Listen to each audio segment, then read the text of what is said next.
Bonjour, bonsoir et bienvenue dans ce nouvel épisode du Studio 7, un nouvel épisode avec un nouveau thème. Pour ceux qui ont écouté mon petit indice à la fin de l'épisode d'avant, oui. il y a eu, faut qu'on en parle. Voilà, il y a eu un drame. C'est-à-dire que le thème de cet épisode est la nouvelle vague. Donc évidemment, une vague de l'eau ouais. À queue, un épisode à queue. Sauf que quand je l'ai dit, je me suis pas rendu compte, et c'est ce que m'a dit après Pauline, Louis et Frigo, du double sens que pouvait avoir cette phrase. Et non, ce n'est pas un épisode à queue en 2 mots, mais bien un épisode à queue, parce qu'on va parler de la nouvelle vague. Si vous réécoutez, j'essaye de lui tendre une perche pour se corriger, mais je ne comprends pas du tout ce qu'on veut me dire. C'est une catastrophe. Mais du coup, c'était rigolo. Oui. Mais donc, épisode sur la nouvelle vague. Donc après notre épisode sur les comédies musicales. On commence à faire beaucoup d'épisodes, je me perds. Donc un épisode qui sera en 2 parties, comme d'habitude. Ouais. On est dans la première partie, qui est une partie de discussion, d'échange autour du thème. La semaine prochaine, vous retrouvez la deuxième partie. Donc c'est un épisode où Louis, Pauline et moi, parce que oui, je n'ai pas encore présenté qui est autour de la table, mais c'est comme d'habitude, c'est l'équipe du CO7. Frigo est là. Salut. Pauline. Salut à tous. Et Louis. Salut à tous. Et donc moi, c'est DK. Et donc Pauline, Louis et moi, on va proposer un film sur le thème de la nouvelle vague à Frigo. On va essayer de lui vendre notre film au mieux, il les verra et il dira quel est son préféré. Donc voilà, donc ça sera la semaine prochaine, mais aujourd'hui on est dans la première partie. Mais avant de commencer sur le thème de la nouvelle vague, on va passer au retour de Frigo sur les épisodes fantômes. Enfin, 3 semaines en avance, c'est ça ? 3 semaines après l'épisode fantôme. Ouais. Voilà. Donc, avant de commencer, il est bien possible qu'on spoil. Surtout dans Fantôme, à mon avis, il est bien possible qu'on spoil. Donc, il y aura toujours, comme d'habitude, les timers dans la description si vous voulez passer, si vous voulez pas vous faire spoil. Mais en tout cas, nous, pour aller bien en profondeur sur les films, on va spoiler. On va redonner quels sont les films. Pauline a choisi Un coin tranquille à la campagne d'Elio Petri. Voilà. Louis, tu es parti sur The Innocent de Jack Clayton. Et moi, j'ai pris Kairo de Kiyoshi Kurosawa. Ouais. Pulse, le nom en anglais, parce que les deux sont... Voilà. Écoute, Frigo, à toi. Je dis le vainqueur. Bah oui. Non, le vainqueur, c'est Kairo. Alors, je pense que va commencer à y avoir des suspicions. Et non, je ne pense pas faire de favoritisme ou quoi que ce soit. Est-ce que j'aimerais commencer par une question ? J'ai des preuves qui prouvent le contraire. Mais bon. Écoute, j'aimerais commencer par une question déjà. Est-ce que vous avez tous été convaincus par votre proposition ou pas de ce thème? Fantôme. Attends. Terrible. Non, mais est-ce que c'était vraiment des films où vous étiez sûr à 100% ou est-ce que vous avez des doutes quand même sur la proposition de votre film? Sur quoi? Sur le film en lui-même. Sur le film en lui-même. Ah, sur le film en lui-même? Moi, ouais. Là, il est en train de sous-entendre que... Non, il y a des catastrophes. C'est une question. Ah oui, moi je suis sûr et certain. Ok. J'ai gagné. Donc j'ai bien fait d'être sûr. Oui, moi aussi, je suis sûr. Moi, je pensais pas gagner, mais j'aime beaucoup mon film. Ok. Parce que du coup, j'étais confronté à certains problèmes, du coup, de choses qui m'ont vraiment dérangé au visionnage. Surtout pour ton film, Pauline. Ok. Attendez, qui l'a vu? Parce que moi j'ai pas eu le temps de le rattraper. Moi je l'ai vu. Ok. Je vais être désolé des cas, mais je vais vraiment parler du film parce que mais vraiment, les spoils me dérange pas, donc ça va. En vrai, vraiment, il y a un truc qui m'a sauté aux yeux et je sais pas trop comment dire ça autrement parce que alors, je vais quand même commencer sur des points positifs. J'ai bien aimé la manière du coup dont il aborde ce thème de fantôme parce que c'est comment dire, c'est plus dans le style d'hallucination et d'être hanté par soi-même en gros. Ouais. C'est un délire très psychédélique, etc. C'est ce qu'on disait dans l'épisode. Et j'ai vraiment kiffé d'ailleurs la mise en scène qui a été faite par rapport à ça, où au début tu comprends pas trop ce que tu vois et tu t'aperçois vite qu'en fait c'est juste le mec qui s'en détraqué quoi. Mais putain quoi, le film c'est 1h30 de vieux mecs qui bandent sur une meuf de 17 piges. C'est un énorme problème, surtout qu'ils parlent de ça en mode au début elle avait 14 ans et putain c'est des trucs je te raconte pas. Ouais. C'est vrai qu'il y a... C'est vrai que c'est ça. Ouais. Mais en fait, comme t'as dit dans ta phrase juste avant, c'est un détraqué. Non, mais... Genre le mec, il est jamais montré comme le héros. Ah non, mais je dis pas le contraire. Mais le problème, c'est que autant lui que le boucher, que le boulanger du coin, ou quoi que ce soit, c'est tous des détraqués. Genre, ils se tapaient une mineure, ils étaient là en mode c'est trop bien. Pour moi, le film parle de ça. Genre, il parle justement de l'objectification de la femme. Genre, en mode la fille c'était l'objet sexuel des hommes, tu vois. Et en fait, personne s'intéressait à ce qu'elle vivait vraiment, etc. Et elle a un destin tragique parce qu'en fait, elle s'est faite manipuler par des hommes toute sa vie, enfin toute sa courte vie du coup. Et j'ai quand même pas l'impression que ce soit trop ça. Enfin, je sais pas comment dire, mais vraiment, j'ai juste vu un mec genre pendant 1h30 qui était là à essayer de reconstruire le passé pour essayer d'avoir des images les plus précises possibles d'une meuf de 17 piges que putain, il est trop déçu de pas pouvoir connaître et faire ce qu'il veut avec, tu vois. Et vraiment, ça m'a dérangé à un point, je n'en parlerai pas. Surtout, putain, la lip sync. Je sais que tu peux rien, mais. Oui. Non, juste avant de passer sur la lip sync, moi j'ai pas vu le film, du coup, je me pose par rapport à ce que vous êtes en train de dire. Ce que tu dis, ouais, je comprends que ce soit choquant, mais en fait, ça, alors j'ai pas vu. Hein. Mais en fait, je pense que ça dépend comment c'est abordé et comment c'est traité, tu vois. Ouais. Et si c'est traité comme quelque chose de finalement. Bon voilà c'est comme ça et tout, c'est sûr que c'est un problème. Si ça a visé de dénoncer quelque chose et que bah c'est, en fait ça dépend vraiment comme tout traité. Du coup je sais pas, après j'ai pas vu le film, mais est-ce que voilà, j'ai l'impression que vous êtes pas d'accord là-dessus. Écoute, moi si je me permets de te couper, s'il y avait quelque chose à dénoncer, je vois pas où c'est. Parce que l'acteur principal, du coup l'artiste en fait, passe son temps à fantasmer sur toutes les meufs qu'il voit et à essayer de les tripoter, voire de les tripoter gratuitement. Ouais, mais c'est trop bizarre, genre. Il finit en psychiatrie, le mec, quoi. Et bah, genre, pour moi, il est antagonisé au possible. Genre, c'est un vieux mec, tu vois. Et j'avais dit, qu'on dirait un drogué, etc. On dirait vraiment que le mec, c'est genre un déchet. Et connaissant un peu Elio Petri et d'autres trucs qu'il a fait, c'est quelqu'un qui est ultra cynique, mais plutôt à gauche. Et pour moi, il était vraiment dans une dénonciation ultra cynique de la masculinité toxique et de ce que peut subir une femme de la part... Justement, tu vois, il y a un peu le truc, quand on parle du not all men, etc., lui, il est là en mode, tous les hommes qui l'entouraient étaient des porcs. Juste parce que des trucs qui peuvent être mal perçus si les gens le perçoivent mal... C'est parce que les gens vont je sais que c'est pas tout ce que tu dis, justement. C'est parce que les gens vont en psychiatrie que ce sont des ordures ou que les gens sont des drogués parce que c'est des ordures. Non, mais voilà. Ouais. Mais juste parce que ça peut être. Oui, bien sûr. On peut toujours avoir des gens qui comprennent. Mais genre, le mec, on l'associe que à des vices. Oui, voilà.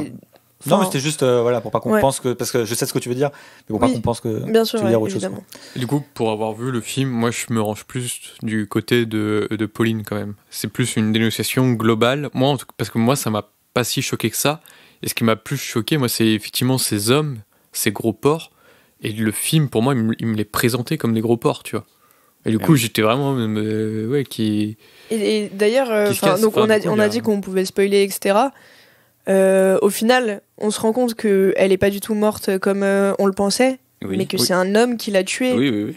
Et genre, tout tourne autour de ça. Pour moi, c'est le fait que c'est cet homme-là qui l'a tuée, mais c'est tous les hommes qui l'ont tuée.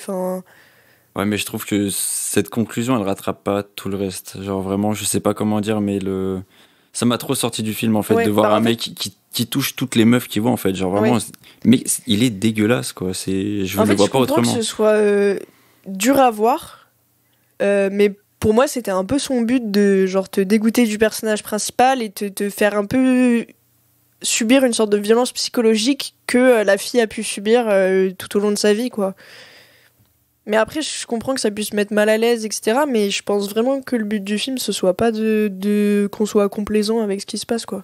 Alors dans ce cas-là, excuse-moi, je suis peut-être passé à côté du message principal, mais ouais, non, mais c'est pas grave. C'est vraiment pas du tout ce que j'ai vu en ressortir, quoi. Vraiment. Je suis dégoûté de pas l'avoir vu. Vraiment, avec vous ça m'a trop sorti du film, tout ça en fait. Vraiment, c'est abusé, quoi. Et du coup, je parlais de la synchronisation labiale, mais oui, ça a été mal doublé à un point. Ah ouais, non, mais attends, t'as des gens qui parlent, t'as le sous-titre, mais il n'y a pas de mots prononcés, genre. Tu vois les gens qui parlent à l'écran, il n'y a pas de mots, mais par contre, t'as les dialogues quand même en sous-titre.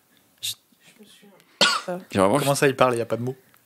Bah, t'as pas de son où t'entends, en fait. Genre, vu que ça a été doublé. Ouais. Tu vois le mec qui parle et tout à l'écran. Ah ouais, il y a pas. Ok, il parle visuellement mais pas auditivement. Ouais. Et t'es en mode. mais wesh, vous étiez endormi, Ah, c'est passé quoi, tu je vois? me souvenais Ah pas ouais que c'était à ce point. Ah non, vraiment, Ça, c'est marrant parce que moi j'ai cru que c'était un truc du film justement. Et bah Ah, écoute, ouais. C'est peut-être un. Ah, peut-être. Alors, peut-être moi qui l'ai mal interprété, mais je ne pense pas. Parce que je trouve que il y a des synchros labiales bien, vraiment horribles Mais- dans le film. J'ai pas dit qu'elle était horrible. J'ai juste dit que là-dessus, Mais il y a.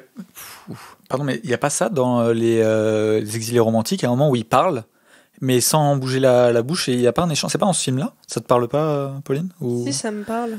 Je sais qu'il y a un des films qu'on a proposé où à un moment les je crois personnages que c'est se parlent plus- entre eux, mais ne bougent pas la bouche. Oui, mais. Et donc peut-être que c'est ça, non? Ah Non, oui, ah en non, mode non, comme c'est- s'ils se parlaient par la pensée. Oui, ah non, oui. non, là c'est genre, imagine que on est en train de nous filmer, je suis en train de parler, il y a juste ce que je suis en train de dire en dialogue, mais il y a personne qui est en train de redoubler ce que je dis. Oui, mais. Ah oui, non, ok, donc ils bougent la bouche, mais il n'y a pas de son. Oui. Oui. Ah, c'est l'inverse. Genre vraiment, t'as juste le Ah. sous-titre avec les Ouais. phrases qui continuent, Ouais. mais c'est tout. Genre Ouais, je me souvenais plus que c'était à ce point. la VO, enfin la version anglaise ne suit même pas le film, tu vois, genre. Trop bizarre. C'est trop bizarre, vraiment c'est trop... Alors peut-être que c'était voulu. Ouais, Et dans dans ce ce cas-là, sens-là, je c'est suis encore étonnant. passé à côté. Ah, dans ce sens-là, Mais c'est là, étonnant. vraiment, En j'étais en plus, mode s'il y a des non. sous-titres, c'est vrai que c'est Bah bizarre. oui, c'est Oui, ça. non, c'était vraiment très bizarre. Ok. Après, oui, ça fait malheureusement partie de ces films qui n'ont pas vraiment de VO officielle parce que les acteurs, il y avait un italien, une anglaise, des gens de plusieurs pays et du coup, c'était un peu chacun tourner en sa langue et on voit ce qu'on fait après. Et surtout que c'est des Italiens qui ont doublé. Je t'entends clairement qu'ils ont un accent anglais, tu vois. Enfin, c'est pas des anglophones, Alors, je me tu suis vois. demandé si c'était des Italiens qui avaient doublé en anglais ou si c'était des Anglais qui prenaient un accent italien. Oh, ce serait pire. Oh là là. Ce serait trop bien de savoir. C'est vrai que c'est bizarre ce Pourquoi je doublage. l'ai pas en anglais. regardé? Ah. Je passe à côté de quelque chose là. Mais non, je vais pas te mentir, vraiment Alors, je suis peut-être du coup passé totalement à côté du propos du film, et dans ce cas-là, désolé. Bah, c'est pas grave. Enfin, Mais vraiment. c'est pour ça que non, c'est bien de faire les j'ai débriefs pas- aussi. J'ai vraiment pas supporté ça. C'était horrible, hein. Ok. Mais dans tous les cas, je pense que ça aurait pas changé mon choix Mhm. sur le gagnant. Et j'ai hâte de le voir parce que la discussion m'a quand même intrigué. J'ai envie de me faire mon avis Ouais. Ouais. de comment je perçois le truc et est-ce que je trouve ça ignoble Ouais. ou est-ce que je trouve ça plutôt pas ignoble. Et juste, moi, j'ai une question plus Ouais. sur la forme, où il y a un côté, comme tu as dit, un peu psychédélique, etc. Ah non, la mise en scène elle est très très bien par Et contre. ouais, t'as bien Ah ouais, aimé non, la vraiment mise en scène. la mise en scène elle est vraiment bien. Puis même c'est utilisé je trouve très intelligemment et tout. Mm. Mais ça a vraiment pas suffi à Oui, me bah, conquérir. oui, du coup. C'est vraiment en fait pendant que je le regardais, je me disais quand même je regarde un truc de bien, tu vois, mais c'est trop omniprésent pour que ça me dérange pas, tu vois. Donc Ok. voilà quoi. Bon. Ensuite du coup je vais passer aux innocents. Ouais, vas-y. Écoute, il y a pas mal de trucs qui me gênent dans le film aussi.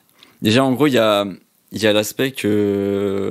Je sais pas comment dire, mais genre, la femme, c'est la gouvernante, du coup, genre, elle veut sauver tout le monde. Oui, Mais bah, tu sais pas pourquoi. Et Ouais. elle décide de dire dès le début que, genre, elle postule à une annonce, elle dit, et ses enfants, je vais les sauver. Pourquoi, déjà? Qui t'a demandé? Et même en dehors de ça, c'est trop bizarre. Genre, elle tombe amoureuse d'un gamin de 8 piges. Et elle l'embrasse à la fin, genre, enfin, wesh.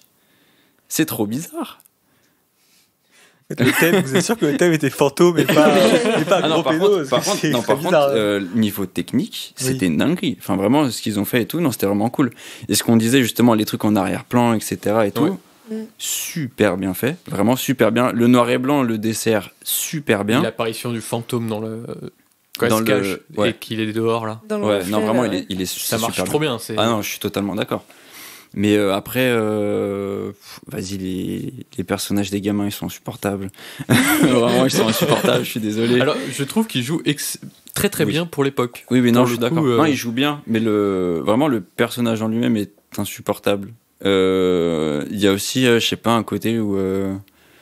c'est peut-être le côté où c'est genre, tout le monde doit tout cacher tout le temps, et ça m'a saoulé. Genre, enfin, tu sais, c'est un peu genre la seule qui a la vérité, et genre en mode les gens ils te croient, mais t'es quand même un fou.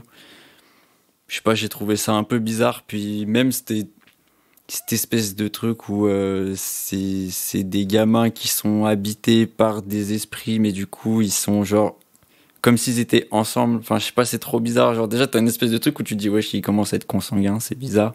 Bah, Et après c'est t'as cette espèce de gouvernante qui tombe amoureux du gamin, et tu fais pourquoi? Elle tombe pas amoureux du gamin, c'est qu'il est possédé par un fantôme qui est un homme adulte, qui est très charmeur et tout, et du coup elle tombe plus ou moins sous le côté charmeur de l'homme adulte à travers les paroles du gamin. Mais...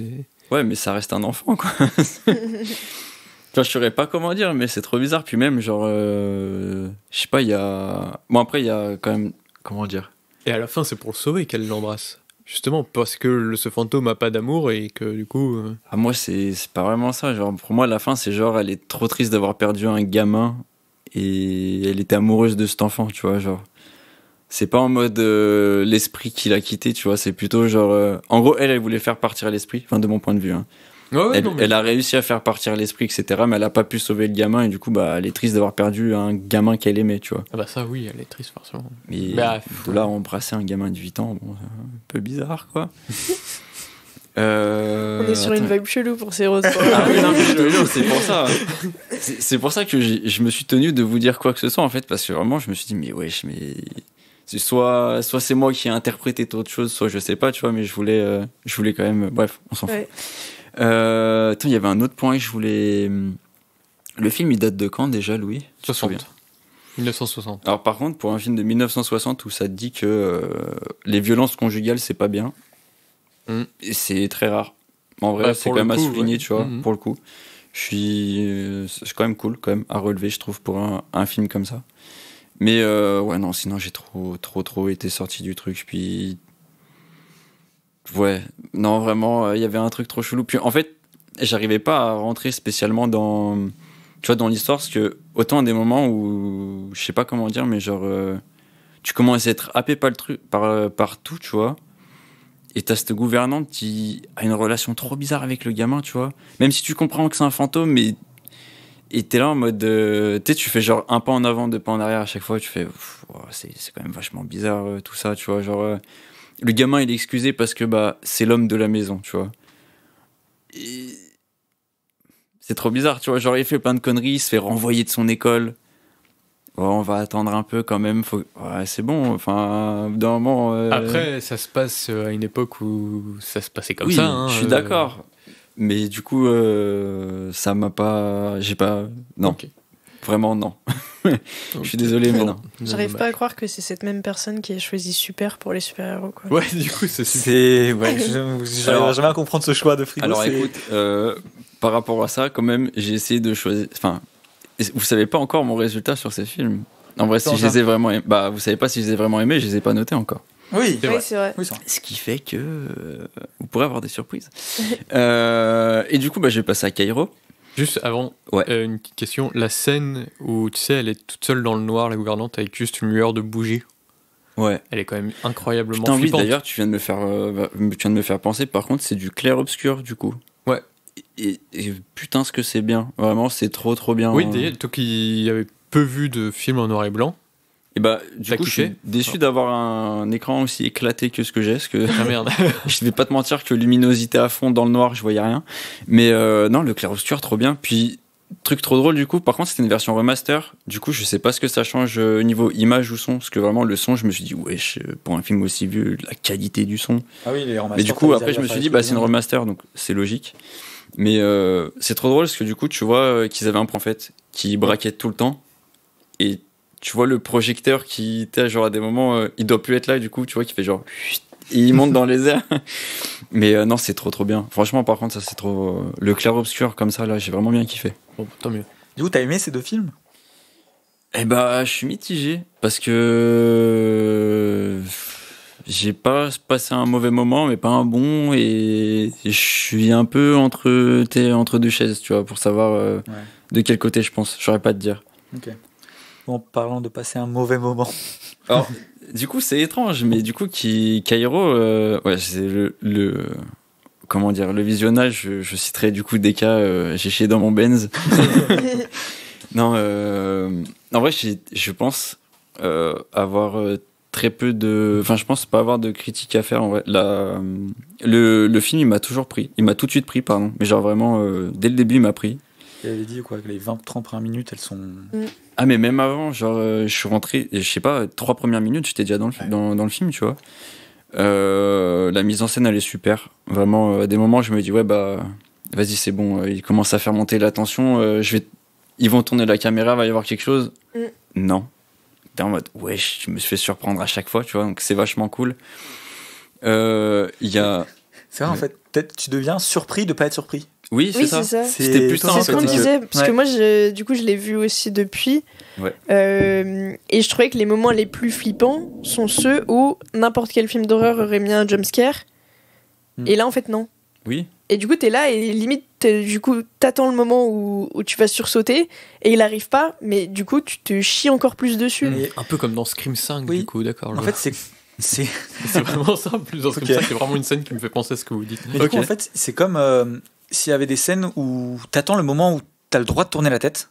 Oui. En mode le jumpscare où ça y est, là j'ai le droit de fermer les yeux ou de tourner la tête. Mais qu'en fait ça arrive jamais. Et donc, comme si t'es obligé de rester face à l'action. C'est ça le pire. Il y a vraiment en fait, ça. vraiment, c'est juste, ça te pire. ronge d'autant plus. Le film ne t'autorise jamais à dire ok, là c'est le moment où j'ai peur, ok, je lâche tout, je ferme les yeux, je passe à autre chose. Exactement. Et ça monte, et t'es en mode putain, vite, presque t'as envie d'un jumpscare pour enfin avoir peur et passer à autre chose, quoi. Et je te jure, quand je t'envoyais le message, restait 34 minutes. Je regardais le film à travers ma tasse, genre. Enfin, en fait, ça me donnait une distance, tu vois, assez agréable du coup. Mais c'est juste que, en fait, je sais pas qui a fait le son de ce film, j'aurais dû me renseigner, mais en gros, il y a eu un travail sur l'ambiance sonore, mais surtout pour t'amener l'attention, en fait, où c'est genre vraiment de la répétition de 3 sons. Et en fait, les 3 sons te rythment exactement genre la montée en tension du truc, tu vois. Et en fait, au bout d'un moment, ça te fait genre une espèce de gros bourdon qui dure super longtemps jusqu'à ce que ça coupe franc et que tu tombes sur un truc très doux, tu vois. Et t'es là en mode, vas-y, ça s'arrête jamais, c'est insoutenable. Sachant que t'as sur ces enceintes là, les chuchotements droite, gauche. En plus, t'entends vraiment que le mec, il a la bouche dans le micro et t'entends tous les. C'est horrible. Non, vraiment, c'est horrible. Puis, je pense qu'ils ont tiré parti d'un truc au niveau du son. Qu'ils avaient dû avoir à l'enregistrement, mais il y a énormément de souffle, donc c'est du bruit blanc, du Et je pense qu'il y a eu beaucoup de prises où il y avait, et en fait ils se sont dit bah vas-y nique sa mère, on arrive à jouer avec. Et ils ont vraiment très bien joué avec, en fait, c'est incroyable. C'est un peu crade dont je te parlais, qui est autant dans le son que dans l'image. Une image avec beaucoup de bruit très, où des fois t'arrives pas à discerner le fond, et t'as l'impression... tu te rappelles quand on parlait d'hérédité, on disait ce moment où tu commences à regarder tout le temps les bords, tout le temps le fond, t'es en mode mais t'as l'impression presque d'être hanté dans ton truc, tu vois. Je suis totalement d'accord. Et ça, tu le retrouves bien, quoi. Non, je suis totalement d'accord. Puis après, du coup, surtout le sujet dont il traite, surtout pour du coup le fantôme, où c'est plus en mode le fait d'être seul et isolé, et du coup la dépression, tu vois, qui je trouve est vraiment vraiment très très très très bien traité. Genre vraiment c'est très intelligent, très bien traité. Puis en plus le mode on est connecté à tout le monde par internet, mais en fait on est vraiment seul. Malheureusement, c'est vrai, tu vois, et c'est ouf de se dire que c'est un film de 2001, ouais, c'est ce qui me semblait, et que vas-y, ils ont tapé juste pour 20 ans plus tard, tu vois. Et ça fait peur. Puis même, par contre, la meuf là, qui travaille dans le truc de fleurs là, j'ai jamais vu un bonhomme pareil. La meuf, elle voit 3 personnes qui se suicident devant elle, tous ses potes ils sont morts, elle est toute seule sur un bateau, tout va bien. Surtout que la première scène de suicide, je trouve qu'elle arrive vraiment, tu sens qu'elle va arriver. Enfin, moi, du coup, je m'y attendais, ce que tu me l'avais dit. Je me suis dit, ok, bon, il va disparaître. Mais tu t'attends vraiment pas que c'est comme ça. C'est un truc de fou. Et je parlais, moi, il y a une scène aussi qui m'a. C'est la scène de la femme qui saute d'en haut, où en fait tu suis le personnage depuis une vingtaine de secondes, je sais pas, mais dans sa vie, etc. Et le truc qui fait irruption vraiment dans ce qui se passe. Et c'est vraiment.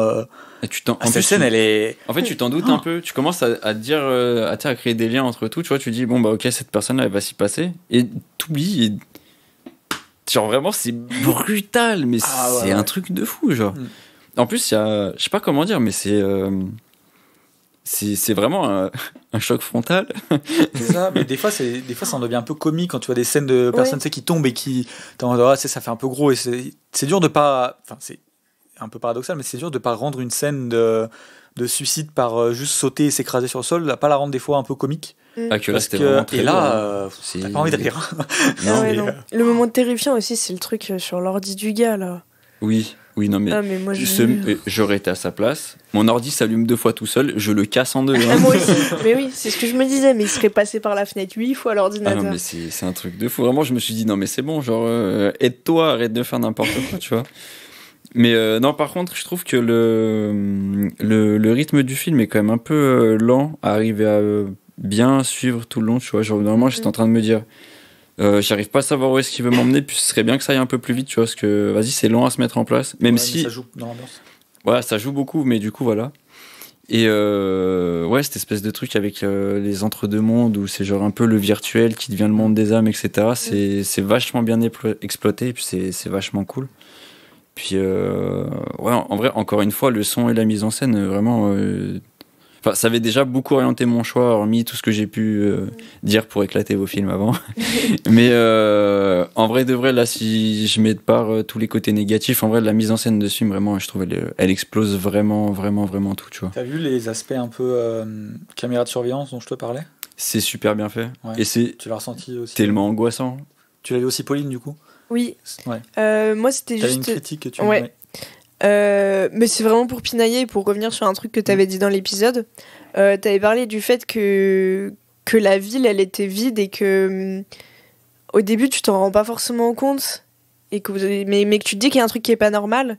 Et qu'en fait, c'est qu'il y a personne en extérieur dans la ville, alors que c'est quand même Tokyo qui est une ville surpeuplée. Et moi, j'ai trouvé que dans les moments d'extérieur, genre quand, je sais plus, à un moment, elle est à sa voiture ou des trucs comme ça, l'aspect sale est tellement exagéré, tellement, enfin, genre il y a des séquences en extérieur dans Tokyo où vraiment l'image elle est ultra crade, que du coup t'es un peu en mode bon bah j'ai compris quoi. Justement j'ai pas retrouvé ce côté un peu, enfin, c'est peut-être parce que je m'attendais à trop vis-à-vis de ce que t'avais dit, mais tu vois ce côté un peu subtil de genre il y a quelque chose de pas normal, mais je sais pas exactement quoi. Alors que là, c'était vraiment, bon bah ok, l'image elle est jaune, marron, t'as l'impression qu'il y a du sable sur l'objectif, ok. Ouais, mais je trouve que quand même, depuis le début, tu trouves qu'il y a quelque chose d'étrange en fait. Parce que même, enfin vas-y, ça commence sur 3 personnes en haut d'un immeuble. Puis t'as l'impression qu'ils sont coupés de tout et genre c'est normal. Et truc que j'ai au fil du. En gros, plus je regardais, plus je me disais, faut que je prête attention à ça. Il y a quasiment aucune interaction entre chaque personnage. Ils se touchent presque jamais. C'est trop bizarre pour un truc. Genre, doit y avoir genre, tu dois avoir genre 2 câlins en tout dans le film et vite fait des tapes sur l'épaule. Les gens ne se touchent jamais. C'est un truc de fou. Après, est-ce que c'est pas culturel, ça, je crois que c'est culturel aussi au Japon. Je sais pas. De garder une distance aussi. Je crois que ça c'est un truc. Je t'avoue ça, je sais pas, mais du coup je me suis dit genre ouais, ça rajoute encore plus à l'ambiance où genre vraiment ils sont tous isolés tout seuls et wesh, même physiquement ils sont distants, tu vois. Genre c'est assez étrange, tu vois. Et il y a quand même une question que j'ai. Alors, je sais pas si c'est l'interprétation ou pas, mais tu vois, à la fin où ils vont prendre le bateau. Ouais. Enfin, c'est un peu loin de la fin, mais bref, on s'en fout. La meuf, elle doit aller chercher les clés tu sais, du truc de bateau, là. Oui. Et t'as un avion qui tombe du ciel. C'est une référence à quelque chose ou c'est juste pour dire que c'est... Ouais, vraiment. Moi, je t'en avais pas. Ouais, mais je m'en souvenais, mais j'étais pas sûr. Mais du coup, c'est ouf parce que je trouve que vraiment, t'arrives à comprendre que ça te parle vraiment de trucs passés qui étaient vraiment horribles sans vraiment te le montrer explicitement, en fait. Bah oui, les trucs d'Hiroshima, tu le vois là-dessus, tu le vois sur les genres de trucs, les formes sur les murs qui font un peu descendre, beaucoup de choses quand même qui renvoient à Hiroshima. Et il arrive à conjuguer le passé avec Hiroshima, le présent avec la situation du Japon et des Japonais qui sont très seuls et très reclus, et un peu aussi ce qui va arriver avec Internet et tout. Il arrive à tout gérer en même temps. Ouais. Enfin, moi je trouve que c'est un banger, quoi. Non, je suis d'accord. La mise en scène du film, vraiment, elle m'a vraiment bluffé. Et, j'ai l'impression d'être un mec très averti en cinéma, critique. Non, mais vraiment, pour le coup, c'est là où je me suis vraiment dit, genre, juste un peu plus de mise en scène que ce que t'as l'habitude de voir, ça change vraiment tout. Et c'est un truc de fou, quoi. Il va falloir que tu regardes Cure, de Kiyoshiko Ozawa aussi. Ah, tu en as parlé, je crois. Oui, j'en ai parlé dans l'épisode. Et c'est un peu, je pense que c'est souvent, les gens disent entre les deux, lequel est le chef-d'œuvre de... Bon, après, il y en a d'autres aussi. Hein. Le mec fait beaucoup de très bons films. Mais peut-être que Cure, tu peux vraiment kiffer aussi. Ouais, bah faut. Je pense que en vrai, Cure, par je suis contre, curieux. Hein. Cure, je pense qu'il est plus difficile d'accès que Kairo. J'ai l'impression. Alors, J'ai pas Parce encore que vu. Kairo, il est pas super simple d'accès. Ah non ouais, plus, hein. ok. Et en plus, je pense que quand t'as déjà vu Kairo, t'as déjà mis un pied dans le cinéma Ok. de Kiyoshi Kurosawa. Et donc, du coup, je pense que tu peux aussi rentrer dans Cure aussi, quoi. D'accord. Après, c'est très lent aussi. Moi, il faut que je vois Kairo. Et je vais Ouais. lancer une bouteille à la mer pour Carlotta. Éditez Kairo, s'il vous plaît, en DVD Blu-ray. Ouais. Et vraiment, par contre, Louis, je t'encourage vraiment Mais à le vraiment, voir. Et moi, vraiment. J'ai très envie. Et c'est Carlotta qui a déjà édité Cure. Éditer Kairo pour que je le regarde, pour que je découvre cet immense banger, visiblement. Vincent, parce que... si tu nous écoutes. Ouais. Ou alors, si Carlotta n'a pas envie, on lance aussi une bouteille à la mer aux Jokers qui ont fait leur sortie de G-Wars avec Ring, Darkwater et Audition. Kairo, c'est bien aussi. Hein. Ouais, je suis d'accord. D'ailleurs, je conseille un livre. Alors, je l'ai pas encore lu, mais bon, ça a l'air d'être un banger encore. Mais donc, je conseille avant de l'avoir lu. Mais je pense que ça peut être que sympa. C'est le livre, il s'appelle Kairo de Kiyoshi Kurosawa, le réseau des solitudes de Sébastien Jounel. Et il revient sur le film. Le livre est pas très très long, il fait 140 pages quoi. Mais il revient, il parle de tous les thèmes du film, etc. Je l'ai pas encore lu, mais j'ai regardé un petit peu, j'ai feuilleté vite fait et ça a l'air un super complément au film. Je serais curieux que tu m'en parles par contre pour le coup. Bah, je te le Parce que je prêterai, pense si qu'il tu y veux. a. Ouais, au pire. Parce que même, j'étends encore un peu juste ma revue sur ce film, mais juste au niveau des fantômes, on va dire, qui sont évoqués, genre comme la femme chat. Bah oui, Et- qui est pas évoqué, mais en tout Mais cas. parce que j'ai l'impression que du coup, chaque pièce où c'est entouré d'un bandeau rouge, même le truc du bandeau rouge, du coup, c'est une croyance. Je sais pas, non, je pense que c'est. Je sais pas. Écoute, je sais pas, mais j'ai l'impression que dans chaque pièce, en fait, c'est une entité, on va dire, culturelle différente. Je sais pas. Peut-être. Peut-être. C'est très spécial. Mm. Mais ouais, j'ai bien kiffé. Je suis bien content. Je voulais rajouter des trucs, moi, concernant justement les interprétations, etc. En fait, il y a un truc en psychologie psychiatrique qui s'appelle l'effet Werther, qui a été décrit suite au livre Les souffrances du jeune Werther de Goethe, où en fait c'est pour décrire les suicides par imitation, entre guillemets. Oui. Et en fait, c'est parce que donc dans le livre de Goethe, c'est un jeune garçon qui raconte ses malheurs et à la fin il se suicide. Et suite à l'apparition de ce livre, il y a eu plein de suicides de la même manière que le jeune garçon. Et ça se voit. Quand il y a une personnalité qui se suicide, par exemple, il y a une recrudescence de suicide de la même manière que cette personnalité, etc.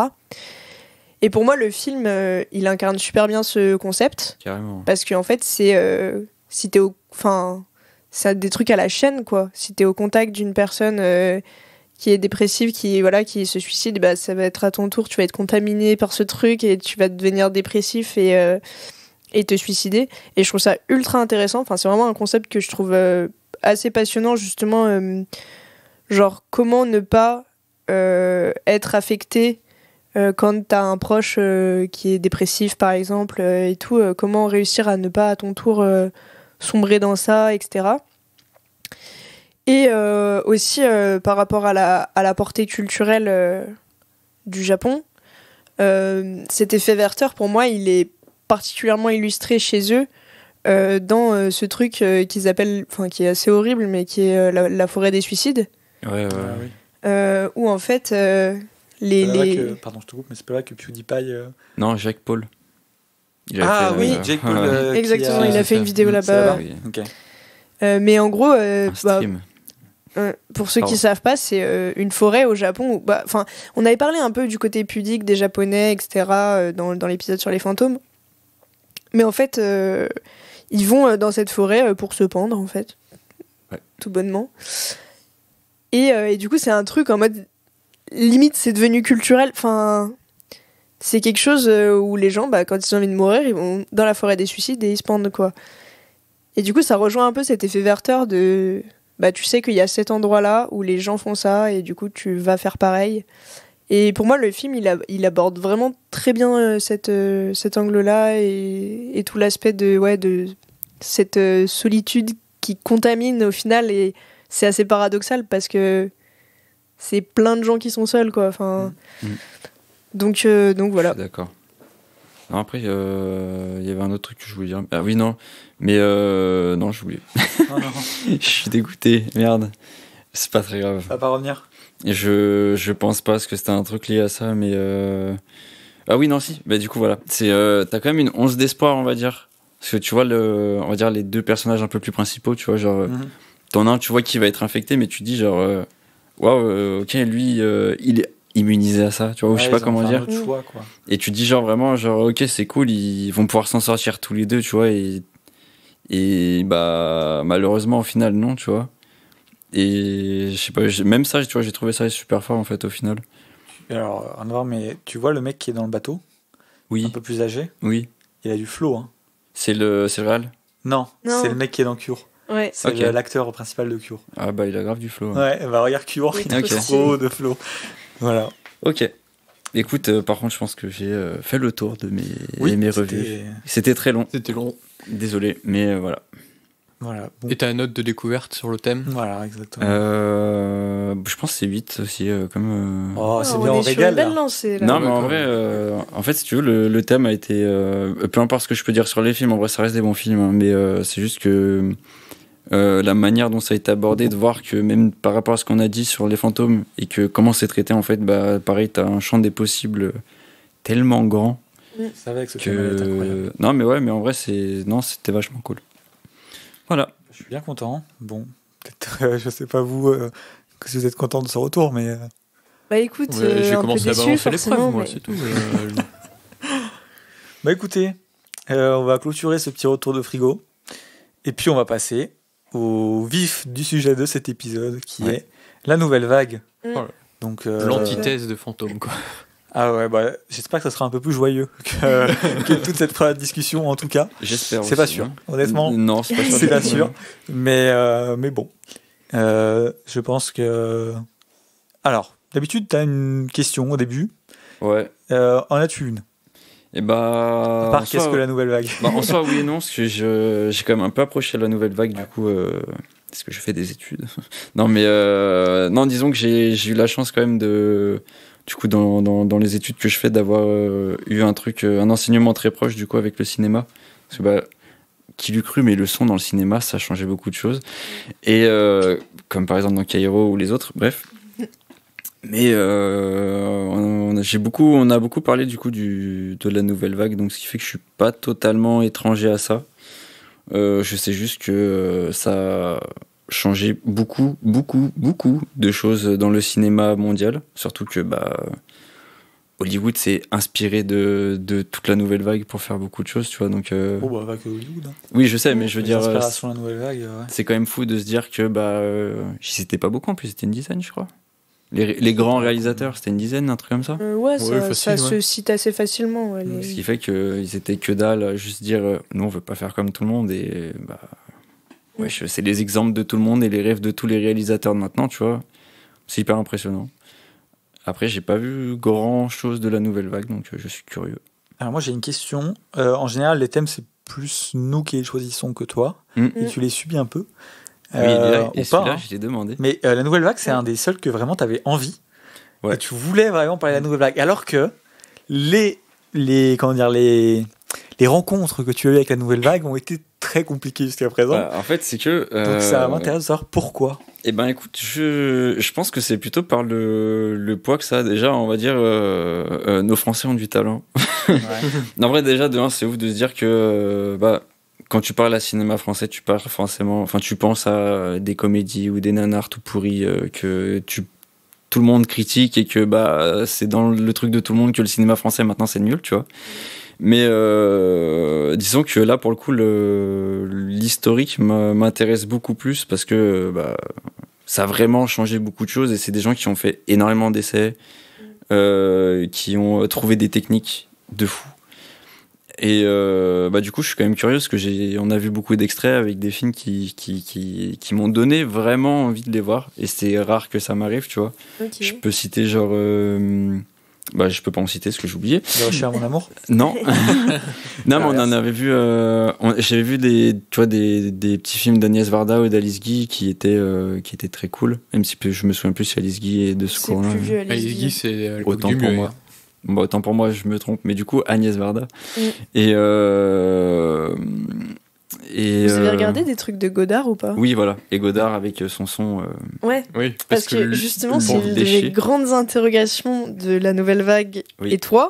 Oui. C'est que Godard expérimentait énormément sur le son, notamment dans Le Mépris, pour ne citer que lui, mais il y a énormément de ces films où il fait des trucs de taré par rapport au son. Et en fait, je me demandais par rapport aux ingé-sons, est-ce qu'il trouve ça trop cool parce que le mec vraiment utilise le travail du son pour créer des nouvelles choses, des nouveaux codes et tout, ou est-ce qu'il trouve ça horrible parce que c'est vraiment pas agréable à écouter, quoi. En fait, t'as les deux cas de figure. On avait vu un extrait, mais du coup, je me souviens plus du film, donc RIP, désolé. Mais ce qui fait que, disons qu'ils se voulaient très, je crois, naturaliste, ça qu'on dit. Genre en mode non, c'est pas ça. C'est l'antithèse du naturalisme. Il me semble que en gros en général quand il avait des plans et que du coup il y avait le son, c'était un peu le son brut où genre par exemple t'étais dans la rue, il y avait grave du monde et t'avais un dialogue, si t'entends que ce qui se passe dans la rue et pas le dialogue, est-ce que c'est pas un peu ce qui se passe pour de vrai, tu vois? Ça, oui, ok. Ça, on peut peut-être rapprocher cette démarche du naturalisme. Ouais, c'était se rapprocher plus du cinéma vérité, en fait, la nouvelle. Ah voilà, j'avais plus mon cinéma vérité. Ouais, mais en fait, Godard, ce qu'il fait, c'est surtout au mixage. Oui. Et moi, je trouve ça horrible, personnellement. Enfin, vraiment, c'est des trucs... Il y a des films de lui que j'adore et juste le son me fait péter mon crâne. Est-ce que tu peux juste me rappeler, parce que j'ai l'impression d'avoir croisé mes souvenirs et mes trucs que j'avais appris, mais genre, c'était quoi? C'était il mettait la musique plus fort ou les ambiances plus fort? En fait, c'est vraiment... au cours de son film, ça peut varier. Il y aura jamais rien qui sera au même niveau. Et du coup, parfois, la musique, elle est très forte et les gens, ils continuent de parler, mais t'entends plus ce qu'ils disent. Parfois ils chuchotent, tu sais pas trop pourquoi. Parfois t'as plus de son d'un coup et t'entends je sais pas que des bruits extérieurs, des trucs comme ça. Mais c'est souvent des trucs avec dans Le Mépris, parfois la musique elle est vraiment hyper forte et il y a des dialogues mais que t'entends pas du coup. Ouais. Ou t'entends de loin quoi. Ah oui, du coup, parce que je mélangeais, mais du coup j'ai plus mes trucs en tête. Mais non, si on le méprise. Non, en vrai, c'est que. En fait, t'as l'impression que tout ce que tu tues à faire, le mec il est là en mode j'en ai rien à foutre. Et voilà, il défonce tout ton travail. Et vas-y, c'est trop chiant. Il y a un peu de ça chez Godard, de toute façon. Ouais. Bah oui, mais du coup, je sais plus avec qui je me mélange. Je suis déçu d'avoir des souvenirs si éparpillés, du coup. Mais non, là-dessus, on le méprise fort. Très fort. Ah ouais. Ouais. T'imagines que tu te casses les couilles à faire une prise de son et le mec il dit je veux mettre que de la musique. Puis t'as réussi à entendre les dialogues, pas grave. T'as un peu le seum, tu vois, quand même. Donc voilà. Après, il était dans cette logique et je pense que ça va nous permettre d'ouvrir sur la nouvelle vague, mais c'est de repousser les limites, de casser les codes et de proposer quelque chose de nouveau, quoi. Et en fait, c'est un peu l'esprit de la nouvelle vague, finalement. Pour le coup, c'est vraiment Godard qui l'a incarné le plus, quand même. Ouais. Cet esprit-là... Le plus et le plus longtemps. Et le plus longtemps, oui, parce qu'il a continué quasiment jusqu'à sa mort, ouais. Godard, il a vraiment cassé les codes esthétiques du cinéma, beaucoup plus qu'a pu le faire Truffaut, Chabrol ou Varda. Et du coup, c'est un peu lui la figure de proue, quand même, de la nouvelle vague, dans le sens où il a réussi à incarner vraiment ce qu'il voulait expérimenter avec ce mouvement, quoi. Ouais. Je suis un peu curieux. J'aimerais savoir quel est votre nouvelle vagueur préférée. Ah. Le réalisateur de la nouvelle vague préférée. Truffaut. Truffaut, de ton côté? Alors, je n'ai pas vu beaucoup des films de la nouvelle vague et c'est vraiment un mouvement qui me manque énormément dans ma culture générale et dans ma cinéphilie. Et des seuls que j'ai pu voir... Alors, Godard, en fait, je dis que j'en ai jamais vu. C'est un peu faux et tout, parce que j'avais vu Je vous salue Marie, donc, qui est bien après la nouvelle vague. Mais je l'ai jamais fini parce que vraiment, j'en pouvais plus à la fin. Je l'ai vu en cours, j'en pouvais plus, quoi. Et du coup, je dis que j'ai jamais vu un Godard, parce que, voilà, c'est vrai. J'ai toujours arrêté ces films à un moment donné. Il faut vraiment que je me force un peu à les voir, parce que j'en suis persuadé que je devais trouver ça intéressant, malgré tout.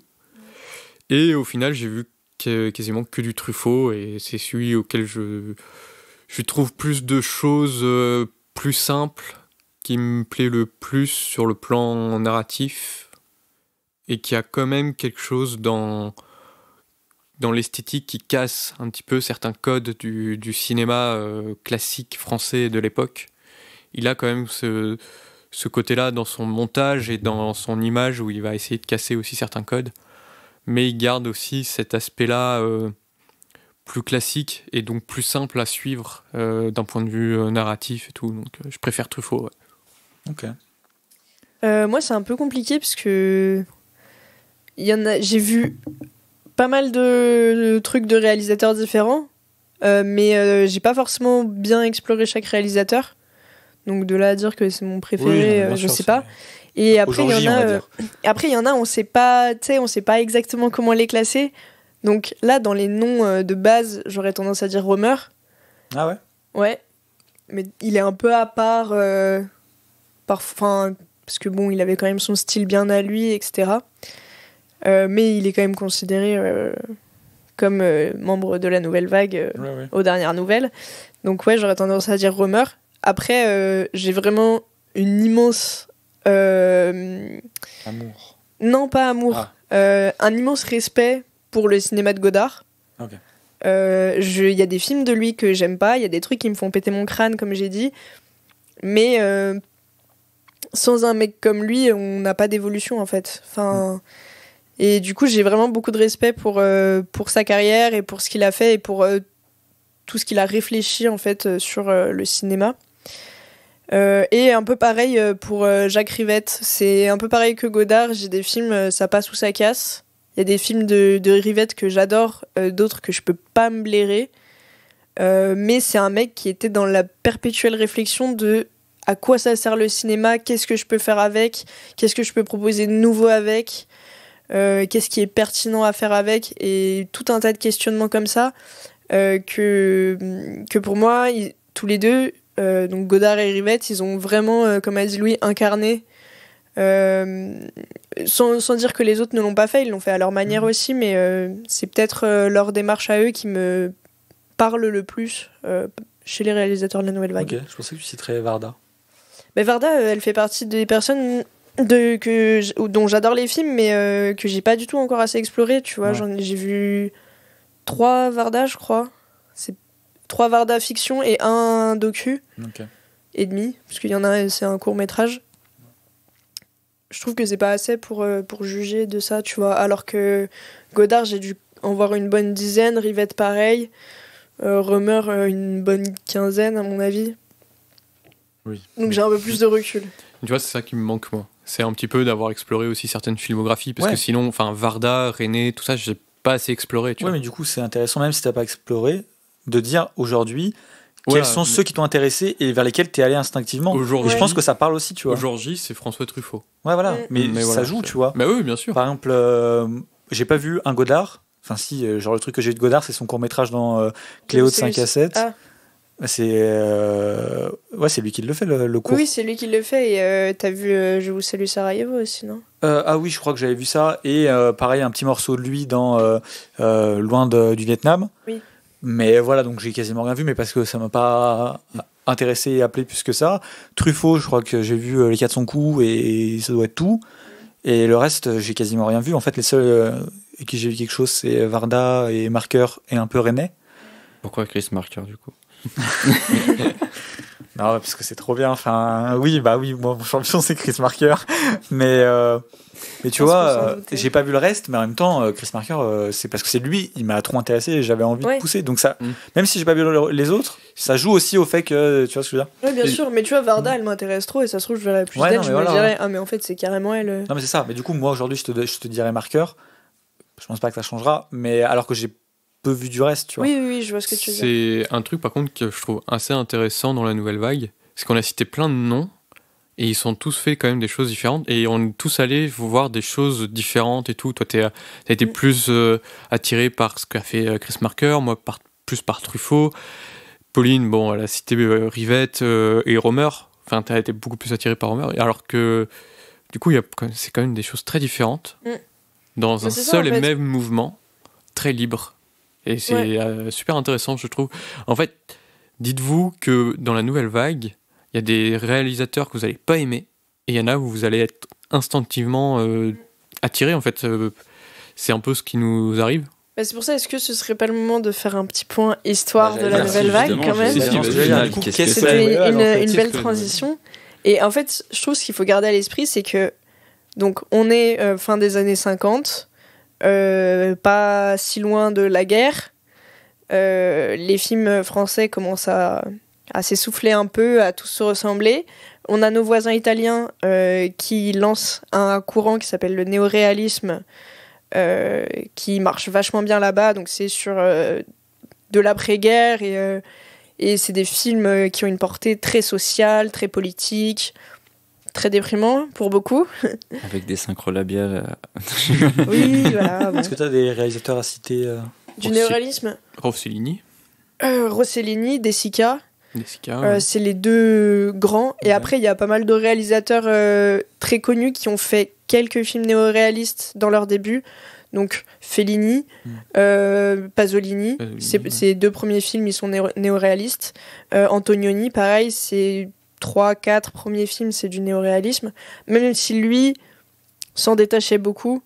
Enfin, il voulait pas trop être mis là-dedans, on va dire. Et voilà. Mais Rossellini, c'est vraiment un très bon exemple avec des films comme Rome, ville ouverte. C'est un des piliers du néoréalisme. Et De Sica, il y a Le voleur de bicyclette, Umberto D. Umberto D, ouais. C'est vraiment un cinéma un peu du réel. Enfin, ils vont dans la rue avec leur caméra et filment la misère italienne après-guerre et tout. C'est un peu inspiré le documentaire, non, si je dis pas de bêtises. Bah oui, en fait, c'est comme Louis a dit, c'est le cinéma vérité. Il voulait montrer vraiment des choses de la société. C'était des réalisateurs qui étaient un peu révoltés. Et du coup, il voulait vraiment montrer la vérité. Alors, il le faisait par le biais de la fiction, mais effectivement, il y a une idée presque de démarche documentaire dans ce qu'il faisait. Et revenons quand même sur la nouvelle vague. Okay. Donc, c'est vrai que ce courant-là pourrait être intéressant aussi. Pourrait être un épisode un jour. Oui, carrément. Bah, la nouvelle vague, après, c'est un peu pareil. Hein. C'est aussi ces jeunes qui sont un peu révoltés. Qui ont envie, au-delà de juste divertir les gens, de porter un message social et politique. Et en fait, à la base, tous les premiers réals de la nouvelle vague, c'était des critiques de cinéma.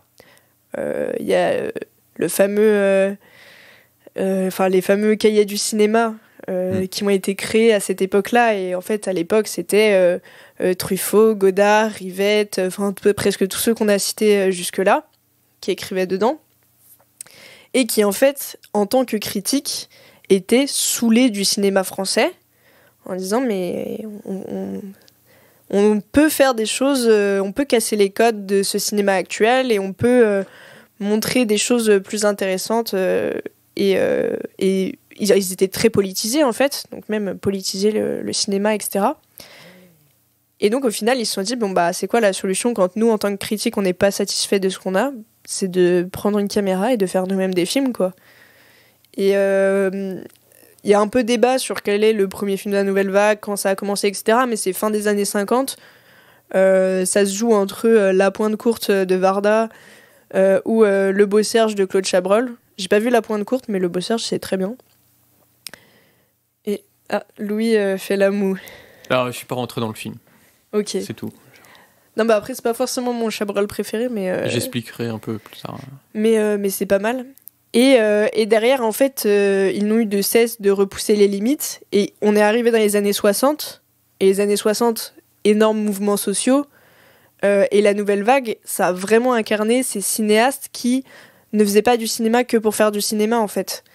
Et je trouve que le meilleur exemple qui illustre tout ça, c'est qu'en mai 68, on en avait déjà parlé dans notre épisode Festival de Cannes, en mai 68, donc mois qu'on ne présente plus, on va dire, enfin, tout le monde sait ce qui s'est passé en mai 68, révolution étudiante, nanana, et ben les cinéastes de la nouvelle vague étaient à Cannes et ont bloqué la diffusion de films, et il me semble bien que c'était pour une séance du film de Godard, qui était présenté, Et lui-même était, bloquait la séance en fait. Il s'en foutait que son film soit. Une séance d'un film de Carlos Saura. Ah oui, Carlos Saura, ok, pardon. Mais en tout cas, les réalisateurs de la Nouvelle Vague étaient là, et il y avait François Truffaut qui tirait les rideaux du Grand Théâtre Lumière pour fermer les rideaux, pour dire, mais en fait, on est là entre bourges à regarder nos films, alors qu'il y a les étudiants qui sont en train de tous manifester dans la rue pour des questions importantes.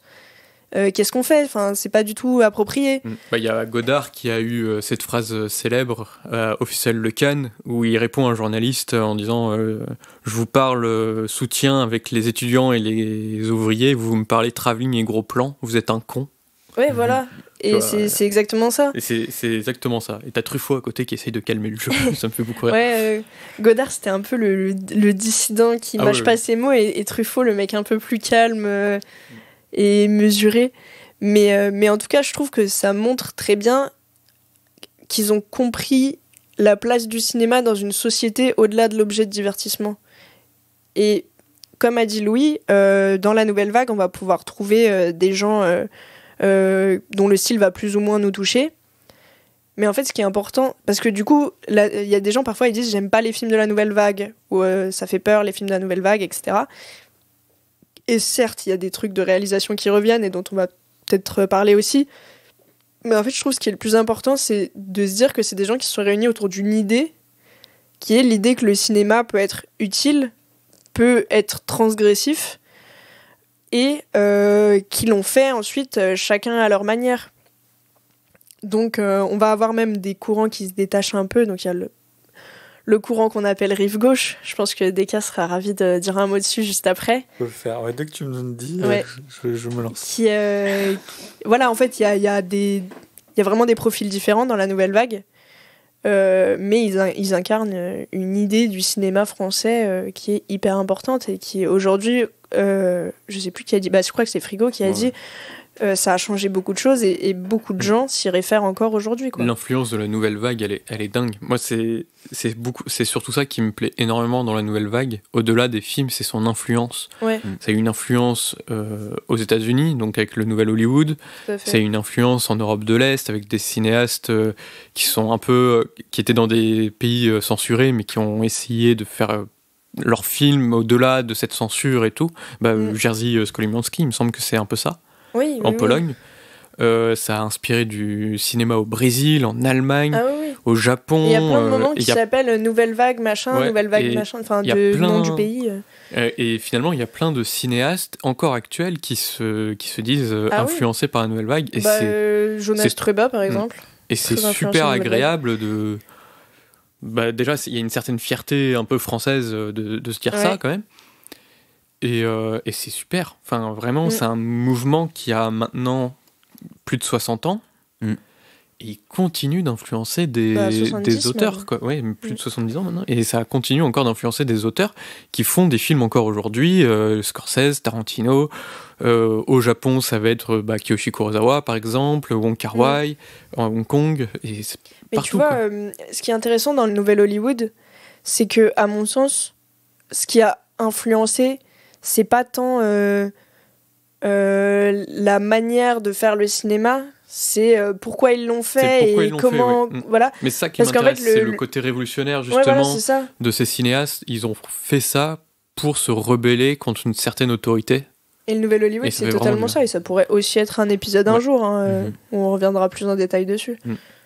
Mais bon, est-ce que Deka peut nous expliquer ce qu'est ou n'est pas la rive gauche? Non, mais même la Nouvelle Vague tout court. Oui, c'est vrai. Non, je vais juste vous lire une petite lettre de Chris Marker. Non, mais c'est intéressant. Tiens. Ah non, mais écoute, si je parle pas de Chris Marker aujourd'hui, j'en parlerai jamais. C'est pas comme ça a déjà été fait, quoi. C'est ça. Non, mais en gros, il y a un étudiant américain qui a envoyé une lettre à Chris Marker en disant qu'il allait faire, je crois, une thèse ou un mémoire sur la Nouvelle Vague et le courant rive gauche. Et donc Chris Marker lui a répondu. Et je vais vous lire la réponse. Est-ce qu'on peut pas juste dire vite fait avant ce qu'est la rive gauche, ce que ça veut être en tout cas. Voilà. Ce que les gens voudraient que soit la rive gauche. En gros, pour faire très simple, il y aurait 3 groupes dans la Nouvelle Vague. Les critiques, donc qui seraient plus les réalisateurs plus cinéphiles, critiques liés au cahier du cinéma. Donc comme on a dit tout à l'heure, Godard, Rivette, Truffaut, Chabrol. Bernard aussi, je crois. Qui ça? Romer. Ouais, sûrement. Après, il y aurait la rive gauche, du coup, qui sont normalement en tout cas, des réalisateurs qui seraient encore plus politisés et pas cinéphiles à la base. Varda, René, Marker, évidemment. Demi, ça dépend, je sais pas trop si on peut le mettre là. Demi, il est flottant là-dedans. Et un peu les rejetés, la troisième c'est un peu les autres, quoi. Les rejetés, c'est Claude Lelouch. Et, c'est les brebis galeuses, quoi. Voilà, il y a pas Philippe Garrel aussi? Peut-être, ouais. Enfin bon, c'est les autres, quoi. Mais les autres, ah oui, c'est parce que Lelouch, il fait quand même des films très chers. Et d'ailleurs, dans un film qui est un film collectif, donc Loin du Vietnam, donc ils ont été pas mal à travailler, et Claude Lelouch leur a demandé, il leur a envoyé un message en disant je sais que vous aimez pas mon cinéma, mais est-ce que je peux quand même participer avec vous, parce que moi aussi j'ai envie de parler du Vietnam et tout. Et bon, ils lui ont dit oui, quoi. Mais c'était drôle qu'il arrive en disant je sais que vous m'aimez pas, mais s'il vous plaît. Bon, enfin bon, et du coup Marqueur a répondu ce que je vais vous lire de cette classification. Juste la lettre que j'ai sous les yeux est écrit en très petit, et surtout avec des lettres qui sont pas sur la même ligne, ce qui fait que c'est assez difficile à lire. Donc si je bégaye beaucoup, c'est pas que je lis très mal, même si je lis pas bien, c'est que c'est très dur à lire. Mais du coup, alors, Marqueur dit: Cher monsieur, je vous réponds seulement maintenant parce que je reviens moi-même des États-Unis. Effectivement, répondre à toutes vos questions représenterait l'équivalent d'un livre que je n'aurais sûrement pas le temps d'écrire. Et j'admirerais l'idée que le sont fait des loisirs du cinéaste marginal si justement ce nouveau voyage aux USA ne m'avait convaincu une fois de plus du gouffre qui sépare nos conditions de travail, ici et là. Mais surtout, il y a un problème fondamental, c'est que la soi-disant, entre guillemets, courant rive gauche est un mythe, une invention de critiques affligés de la manie de classer, de dénoter à tout prix. Au moment de la nouvelle vague, entre guillemets, et après entre parenthèses il écrit largement un mythe elle aussi, mais au moins correspondant à un critère temporel, il ferme la parenthèse, il fallait apparemment trouver un lien entre les inclassables, entre guillemets. Et je ne sais pas qui a eu le premier l'idée de cette aberrante famille où je ne me retrouve nullement, ni sans doute la plupart de ceux que je vais citer, que je vous cite, pardon. Il est vrai que René, Varda, Kérol et moi avons des liens d'amitié personnels, bien que nos idées et notre pratique du cinéma soient assez différentes. Pour les autres, ce n'est même pas cela. Et je vous avoue que je suis un peu effaré devant un travail que j'imagine considérable et sérieux, consacré à quelque chose qui n'existe pas, qui n'a jamais existé que dans les têtes de critiques débiles, et que votre thèse risque justement de renforcer, alors qu'il conviendrait d'en faire justice. Personnellement, tout ça m'est un peu égal, nous vivons dans un tel océan d'erreurs et d'approximations que peu importe une de plus, même si elle me concerne en partie, mais je trouve inquiétant que le prestige d'un travail universitaire de qualité serve à perpétuer une erreur. Donc il est un peu acerbe sur... Ça fait plaisir de recevoir une réponse ouais, non, mais comme celle-ci, après il répond un petit truc en disant je suis toutefois heureux par ce biais d'avoir des nouvelles de mon ancienne université. En effet, je travaillais à Bloomington en 1953. À l'époque, le fétiche le plus populaire était un chmou coiffé d'un mortier de l'équipe et l'équipe de basket avait remporté le championnat inter. Enfin bon, voilà, raconte sa vie, quoi. Tout cela m'évoque beaucoup plus de choses que l'imaginaire courant rive gauche. C'est vrai qu'il y a ce petit tacle pour finir. Wow. Et puis il termine en disant bien amicalement. Et voilà, donc c'est quand même assez acerbe, assez critique. Ouais, mais en vrai, c'est intéressant parce que du coup, pour moi, ce qu'il dit, c'est quand même qu'il n'y a pas besoin d'une étiquette. On fait tous du cinéma. On a tous voulu changer quelque chose.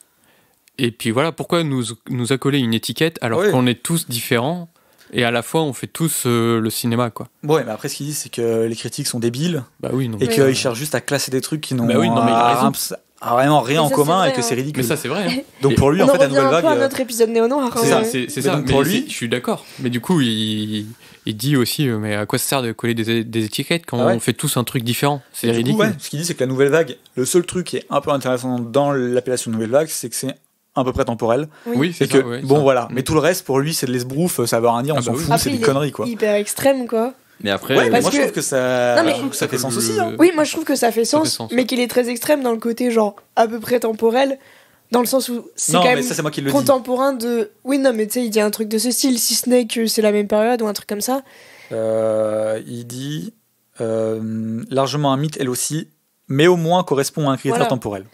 Au moins ça. Alors que en vrai, au moins correspond à un critère temporel, bah oui quand même, genre c'est quand même concomitant de mouvements sociaux, etc. Et c'est quand même des groupes de réalisateurs qui, au-delà d'être un groupe où les gens étaient amis entre eux, intervenaient dans les films des autres, les machins et tout, il y a quand même des motifs de réalisation, du moins dans la nouvelle vague des cahiers. Ouais, mais c'est ça. Oui. Ok. Oui, Le mais problème, c'est tu que vois. qu'est-ce que Marker et Godard ont en commun? Non, mais bien sûr, je suis Voilà. d'accord pour le truc rive gauche et tout, que c'est bon. Mais En même, gros, ouais. En gros, c'était pour dire, c'est ceux qui sont pas classables dans la nouvelle vague, mais de la même époque. Bon, bah Mais voilà, on les c'était met pas là. le truc. Je dis sûrement une connerie, mais le truc de rive gauche et entre guillemets nouvelle vague, c'était pas genre il y en avait un qui était genre pro le cinéma de tout le monde et l'autre qui voulait tout faire en sens inverse en mode beaucoup plus poussé. Non, ce que je te dis, c'est qu'il y en a un qui sont plus des cinéphiles et des critiques, Ouais. donc proches des cahiers, et les autres qui sont pas spécialement cinéphiles, Ah mais qui sont pas des critiques et qui sont beaucoup plus, on va dire, marqués poétiquement. Ouais, c'était ah oui ok. Et c'était pas du coup les cahiers du cinéma qu'ils avaient classés. Du coup c'était juste de la critique pure qu'ils Bah, avaient les rangé dans cahiers des cases, du- un truc comme ça. À la Comment base, ça, les je sais réalisateurs qui sont issus des cahiers du cinéma, c'est vraiment c'est des critiques de cinéma. Ils ont fait énormément de textes et tout. Par exemple, Rivette, Ouais, il a fait une lettre sur Rossellini qui fait des pages et des pages. Du coup, c'est vrai que peut-être qu'on peut dire qu'ils intellectualisent plus le côté théorique du cinéma par rapport au côté plus brut que va offrir cette fameuse rive gauche. Mais c'était pas genre ils les méprisaient parce que c'était pas des cinéphiles de base ou des cinéastes de Ah, je base sais. ou un truc comme ça. Bah, Je sais que J'avais les cru cahiers, entendre mais quelque pas chose trop comme ça. Marqueur. Hein. Oui, Ils Oui, l'ont y a- dézingué ouais. pendant très longtemps. Par exemple, Oui, on parlait oui. de Sans Soleil la dernière fois, ils ont détruit Sans Soleil, mais vraiment détruit Sans Soleil. après, il y avait quand même des amitiés. Enfin, par exemple, Godard, il était, fut un temps, ami avec Varda. Il avait réalisé un bout de Cléo de 5 à 7. Enfin, voilà. Ouais, ouais. Même. Bah, il y a même Jacques Demy, il apparaît dans les 400 coups. Bon, lui, je sais qu'on a Oui, dit qu'il voilà. était flottant, mais voilà, il y a quand même des amitiés, ils apparaissent dans les films les uns les autres, quoi. Le mec il est flottant, ça me fait rire. Ouais. quand il fait Non, mais ça. Jacques Demy, c'est un peu un ovni. C'est le roi. à mes yeux. Genre, ouais, voilà. Si c'était pas Marqueur, ce serait demi. Ok d'accord. Il y a quelque chose dans la nouvelle vague, tu as un peu commencé à en parler, Pauline, c'est quand tu parles notamment des cahiers du cinéma et du texte, par exemple, de Rivette sur Rossellini. Ouais. C'est ça qui est important aussi chez ces critiques-là, c'est la position du réalisateur en tant qu'auteur de son film. Oui, exact. Et c'est, du coup, ils ont théorisé ce qu'on appelle la politique des auteurs. Mm. Et donc, c'est ça aussi qui fait quelque chose de très important et qui a changé la face du cinéma, hein, clairement. Oui. Mhm.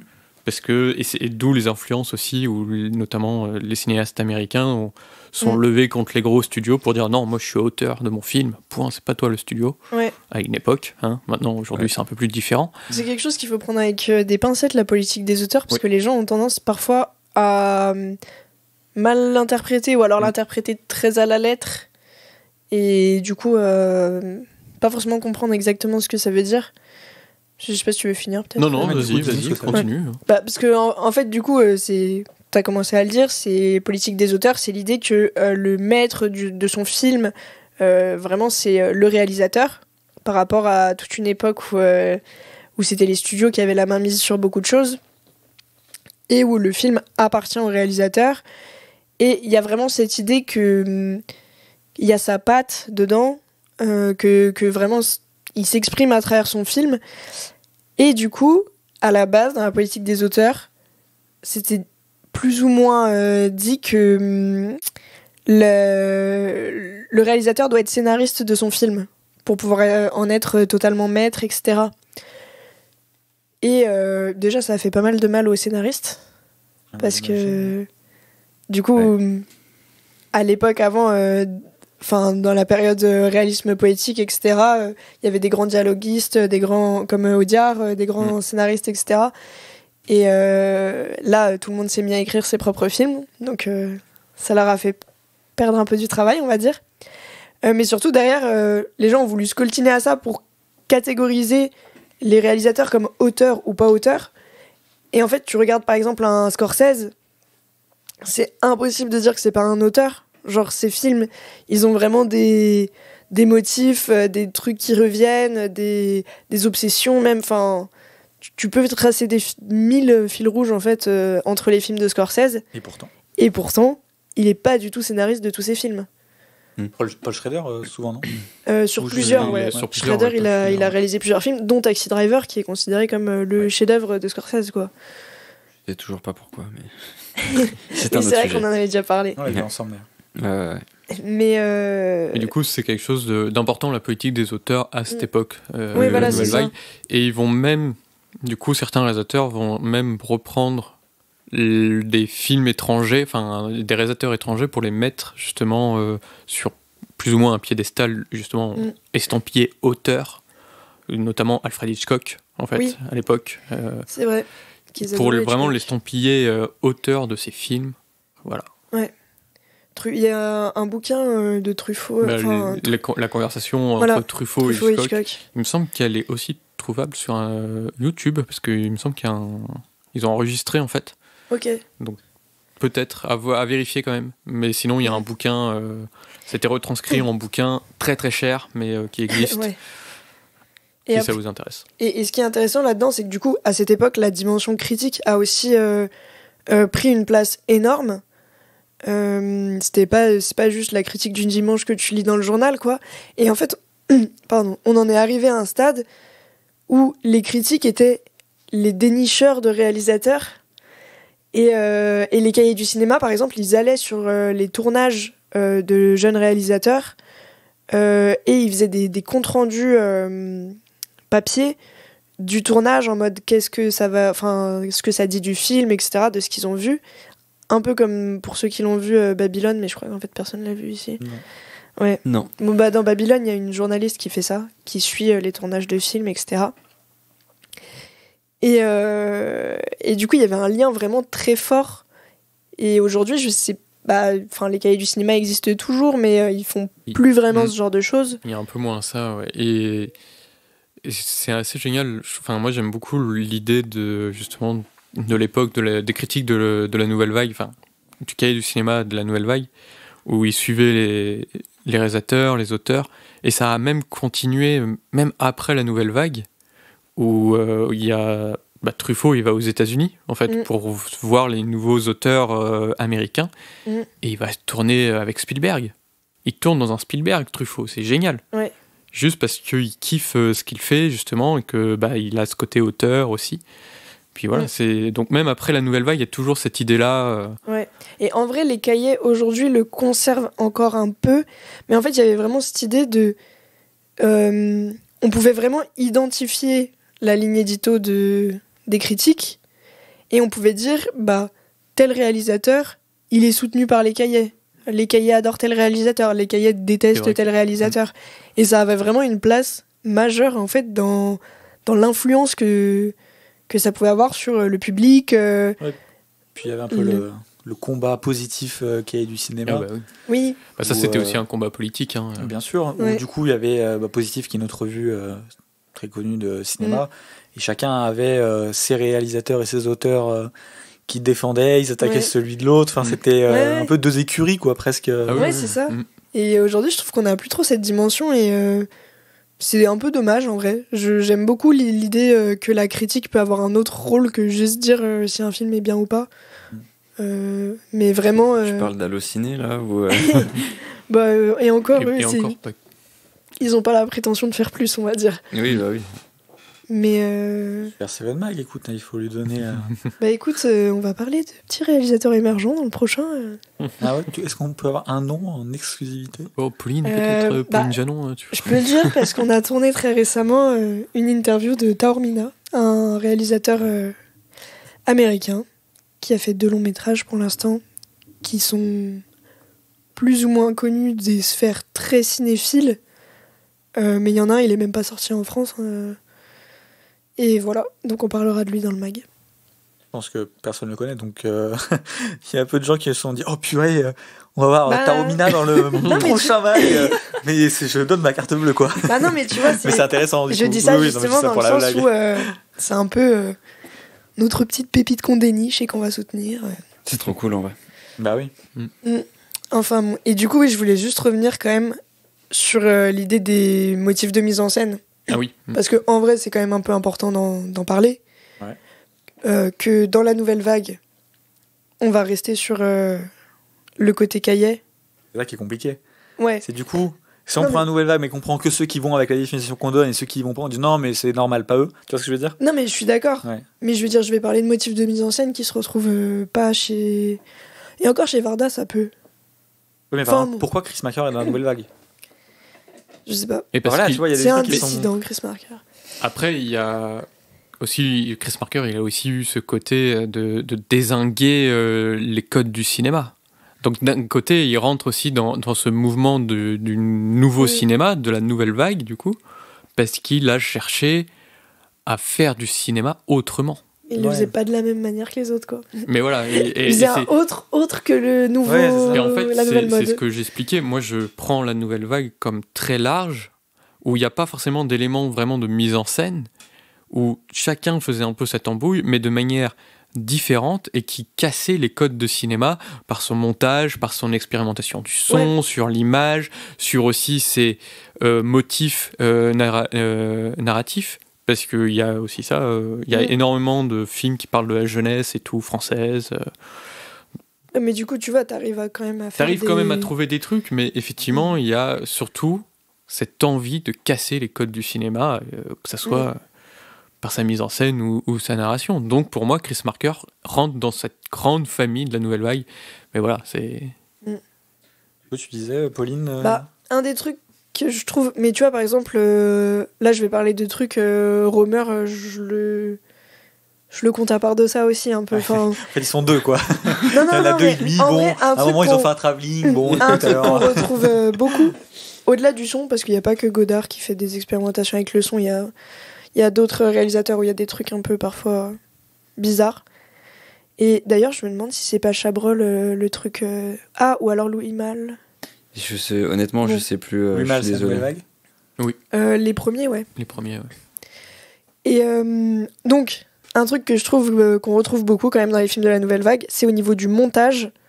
On cherchait plus du tout à rendre les choses naturelles et à faire que les transitions d'une scène à l'autre se passent de manière fluide et que voilà, t'as des montages qui sont très bruts, tu vas avoir des coupes très brutes, des ellipses pas forcément expliquées, où vraiment tu vas passer d'un truc à l'autre, d'un personnage à l'autre et c'est un peu à toi de t'accrocher pour faire les liens, etc. Et évidemment, Godard le fait beaucoup. Je pense à un film comme Le Petit Soldat, c'est hyper... ça passe d'un truc à l'autre, c'est hyper rythmé. Mais Varda le fait aussi un peu dans ses premiers films, je trouve. Enfin, en tout cas, dans Cléo, je retrouve un peu ce truc-là. Et bien sûr... du coup, on a déjà parlé du son, dans la mise en scène. Il y a un côté... En fait, c'est pour ça que tout à l'heure, je disais la nouvelle vague, c'est un peu de l'antinaturalisme, quand même. Parce qu'il y a quand même un côté très écrit, des dialogues, etc. Alors que le naturalisme, le but, c'est de... mais c'était pas ça que je voulais dire, c'est plutôt au niveau du son, genre en mode... mais je voulais pas dire par rapport à toi, juste par rapport à pourquoi j'avais fait cette remarque que... la nouvelle vague, c'était antinaturaliste. Et c'est pareil, ces coupes brutes de montage, c'est un peu comme s'ils disaient, en fait, on n'a pas besoin de cacher le fait que c'est un film. Les gens, ils savent qu'ils regardent un film, donc autant jouer avec le matériel plutôt que de vouloir faire le plus naturel possible, quoi. Et en fait, c'est en ça qu'ils vont repousser dans tous les domaines. Et c'est aussi pour ça que Godard, il va s'amuser avec le son, parce qu'il dit les gens, ils regardent un film, ils n'ont pas besoin d'entendre ce qu'ils entendent en parlant à des gens dans la vie de tous les jours, quoi. Donc je peux me permettre d'un coup monter le son et qu'on comprenne pas pourquoi, puis le rebaisser, puis cacher des dialogues, puis voilà. Et quand on a dit que Godard, c'était celui qui avait incarné tout ça le plus longtemps, c'est que jusqu'à sa mort, en fait, il faisait des courts-métrages, des trucs comme ça, voilà. Et son dernier film paru, c'est Le Livre d'images. Et le truc, c'est vraiment un patchwork d'images avec du son qui ne colle jamais au bon truc. Parfois, il y a des images mais pas de son. Parfois, il y a du son mais pas d'image. Parfois, il met des sous-titres, mais parfois, il en met pas parce que c'est quand même plus drôle si les étrangers ils comprennent pas tout. T'entends sa voix off, tu sais, de papy, genre qui dit un cinéma. Enfin, non, il parle pas exactement comme ça, mais bon, sa voix de fumeur de cigare, quoi. Et moi, personnellement, j'ai passé un très mauvais moment devant le film, mais tu sens que le mec, jusqu'à sa mort, il voulait repousser les limites de tout, quoi. Et en fait, je pense que c'est ça vraiment l'ingrédient commun de la nouvelle vague, peu importe le style. Il y a quelque chose dans leur mise en scène aussi qui est intéressant, c'est on parlait de naturalisme, donc c'est anti-naturaliste certes, mais ils vont plus filmer dans les studios, ils vont vraiment filmer en décor aussi naturel, ce qui est un peu finalement hérité du néoréalisme italien. Oui, c'est vrai. Ils vont filmer dans la rue et tout, d'où parfois le son complètement dégueulasse et tout. Et ça a été quelque chose qui a été possible grâce aux évolutions des caméras, mais aussi de la prise de son et tout. Et du coup, on retrouve énormément ça, les décors naturels et des habitants, enfin des figurants naturels.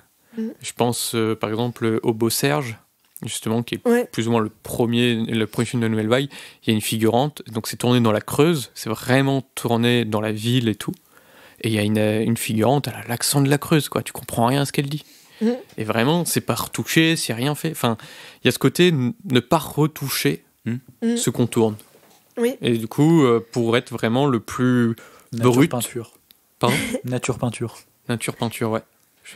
Non mais oui, c'est très brut. J'ai pas compris. Mais c'est une expression. Ah bon? Oui.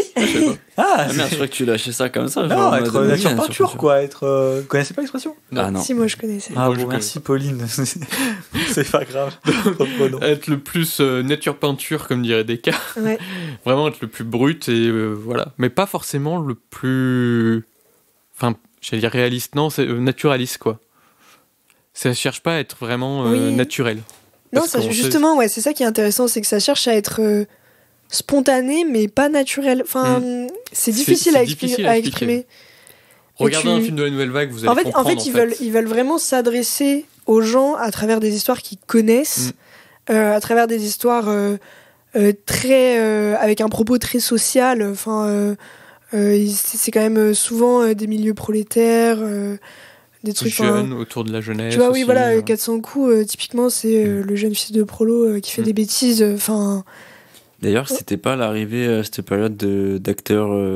Genre, c'était des gens, ils les trouvaient dans la rue, ils fait toi, vas-y, viens tourner dans mon film. Il y a plein de gens qui ont pété avec la Nouvelle Vague, et du coup, Jean-Pierre Léo le premier. Jean-Pierre Léo pour les 400 coups, Belmondo. Ouais, Belmondo. Et d'ailleurs, ce qui est marrant pendant la grande période de la Nouvelle Vague, c'est que y avait aussi l'émergence d'un autre grand acteur français qui est Alain Delon. Un grand acteur. Grand acteur. T'as dit grands acteurs. Bah, pardon. Ouais. Donc, qui est Alain Delon et qui n'a pas vraiment tourné dans les films de la Nouvelle Vague. Il était un peu à part, il suivait sa carrière en France, en Italie, voilà. Et il a tourné une fois avec Godard dans un film qui s'appelle Nouvelle Vague, mais qui est un peu post-Nouvelle Vague. Du coup, c'était un peu, je pense, en mode, bon allez, t'as jamais tourné dans la Nouvelle Vague, viens dans mon film Nouvelle Vague, on t'inclut un peu au délire.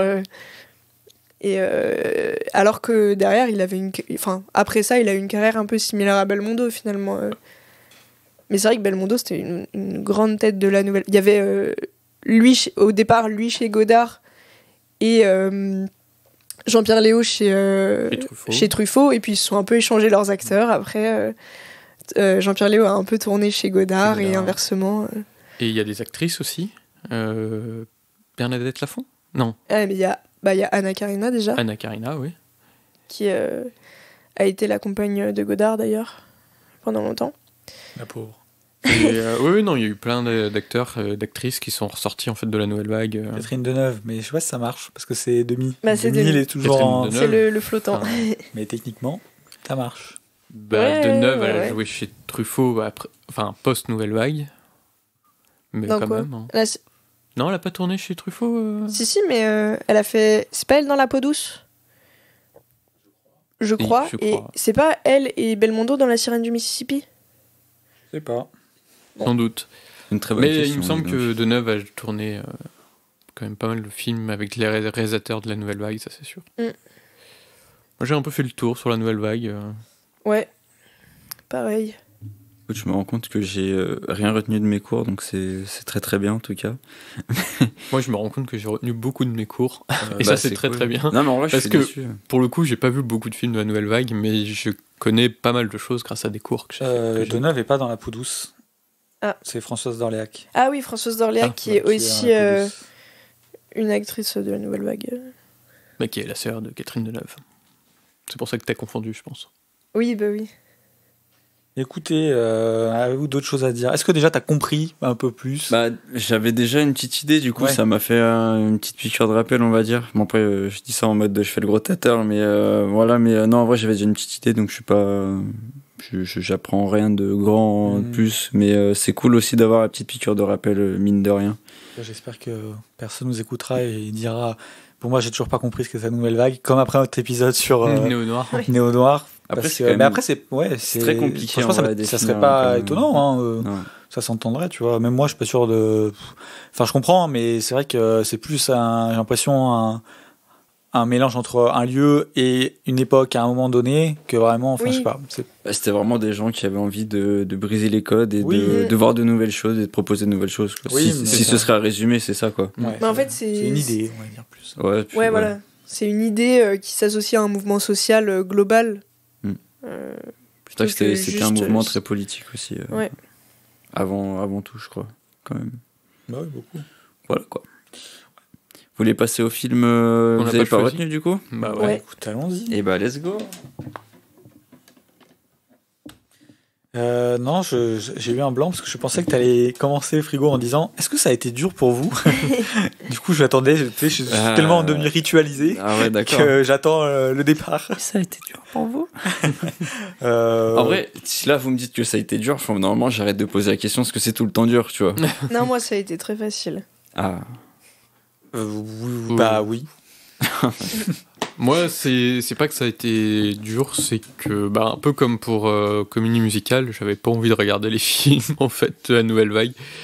Et c'est con parce que c'était un peu le coup de pied au cul qu'il m'aurait fallu pour mater certains films. Mais manque de temps, manque d'envie, donc voilà, quoi. Bah, est-ce que tu veux commencer, Louis?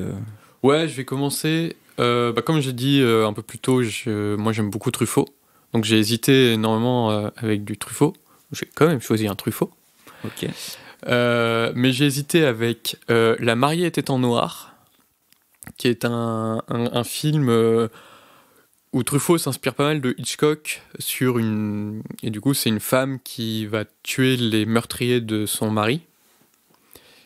C'est un film qui aura, même s'il dit le contraire, beaucoup inspiré Tarantino pour Kill Bill. Mais Ok. genre vraiment, elle a une liste et tout, il y a même le même plan où elle raye un nom. Mm. Putain, j'ai vu ça. C'est Oui, vraiment, c'est vraiment littéralement le même plan et Tarantino dit non, j'ai jamais vu ce film. Après, Tarantino, il nie un peu tous les films qu'il a pompés. Ouais. Donc bon. Donc Voilà, quoi. Donc voilà, mais pour en parler, j'aurais aimé le revoir et j'ai pas eu le temps de le revoir. Mhm. Pareil pour Les 400 coups de Truffaut, que j'ai hésité aussi. Y a aucun d'entre vous qui avait retenu les 400 coups? Retenu, Non. c'est-à-dire. Bah, que je vais regarder, je Non. me souviens. Non. Je suis déçu parce que je voulais vraiment le voir. Ah ouais, Bah, Mais personne ne t'empêche de regarder Ouais, le mais film. c'est marrant, mais moi je me focus sur le podcast, donc Bah, je pense je me que concentre sur vos films. je pense que inconsciemment c'est un peu tout zik, c'est trop facile. non Voilà, c'est un Ouais. peu ça, c'est là où j'allais Il en va falloir venir. vous enlever ça de la tête, hein, c'est Mm. pas possible. Ouais. Pas genre à bout de souffle les 400 coups. Ouais, on Oui, sait. voilà. Ouais, mais C'est vrai je que les ai j'ai pas très vus, tu vite vois. écarté les films les plus connus, hein.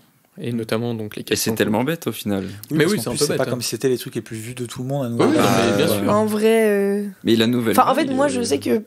Genre, je dirais jamais rien de mieux que ce qui a déjà été dit 1000 fois sur les 400 coups ou sur à bout de souffle, tu vois. Oui, mais bon. Mais bon, c'est vrai que voilà, c'était un peu bête et j'aurais voulu le revoir. C'est con parce qu'il me semble que Netflix fait en ce moment une collection François Truffaut Ah ouais. au moment où sort cet épisode, ouais. Ok. Et donc voilà, 400 coups que j'aime beaucoup, ça fait partie de mes films français préférés, même de mes films all-time préférés. Ok. Anecdote perso, un concours blanc de la Fémis, donc je passais le concours blanc dans mon école et tout pour réalisation. J'ai écrit un scénario très inspiré des 400 coups et tout, et j'étais... Enfin vraiment, j'avais vu le film la veille, j'ai écrit le scénario... Après, il faut que je retrouve ce scénario que j'ai perdu, et j'ai eu une très bonne note d'ailleurs par rapport à ça. Impeccable. Donc voilà, et voilà, donc film qui parle de la jeunesse, moi j'aime beaucoup la façon dont Truffaut parle de la jeunesse. Et j'ai hésité avec Le Beau Serge de Claude Chabrol, parce que je me suis dit, quitte à à parler de la nouvelle vague, autant parler de ses débuts. Et j'ai regardé Le Beau Serge, et en fait, j'ai pas réussi à rentrer dans le film. Ok. Genre, je trouve les acteurs formidables et tout, mais je suis pas rentré émotionnellement dans le film, tout. Je l'ai un peu regardé plus par nécessité que par envie. Du coup, t'as pas vraiment hésité Hein avec ce film. T'as pas vraiment hésité avec ce film. Non, mais du coup, je l'ai pas choisi. Ouais, ok. J'ai hésité entre tous ces films. En Ouais, fait, à la base, j'avais hésité, je l'avais quand même sélectionné dans ma sélection, et c'est le seul Ouais, que ok. j'ai eu le temps de voir. D'accord. Et finalement, c'était le seul que j'avais pas vu à la base, et je suis vraiment pas rentré. Je l'ai vu par nécessité pour l'épisode, et du coup, je suis passé à côté du film, quoi. Clairement, il faut que je le revoie et tout pour être un jour où je serai vraiment à fond dedans. Donc voilà. Et heureusement que Truffaut m'a sauvé, quand même. Parce que mon film que j'ai choisi sera un Truffaut. Ok. Voilà. Qui veut enchaîner dès que. ou Tu veux que Pauline j'y aille Vas-y. Alors.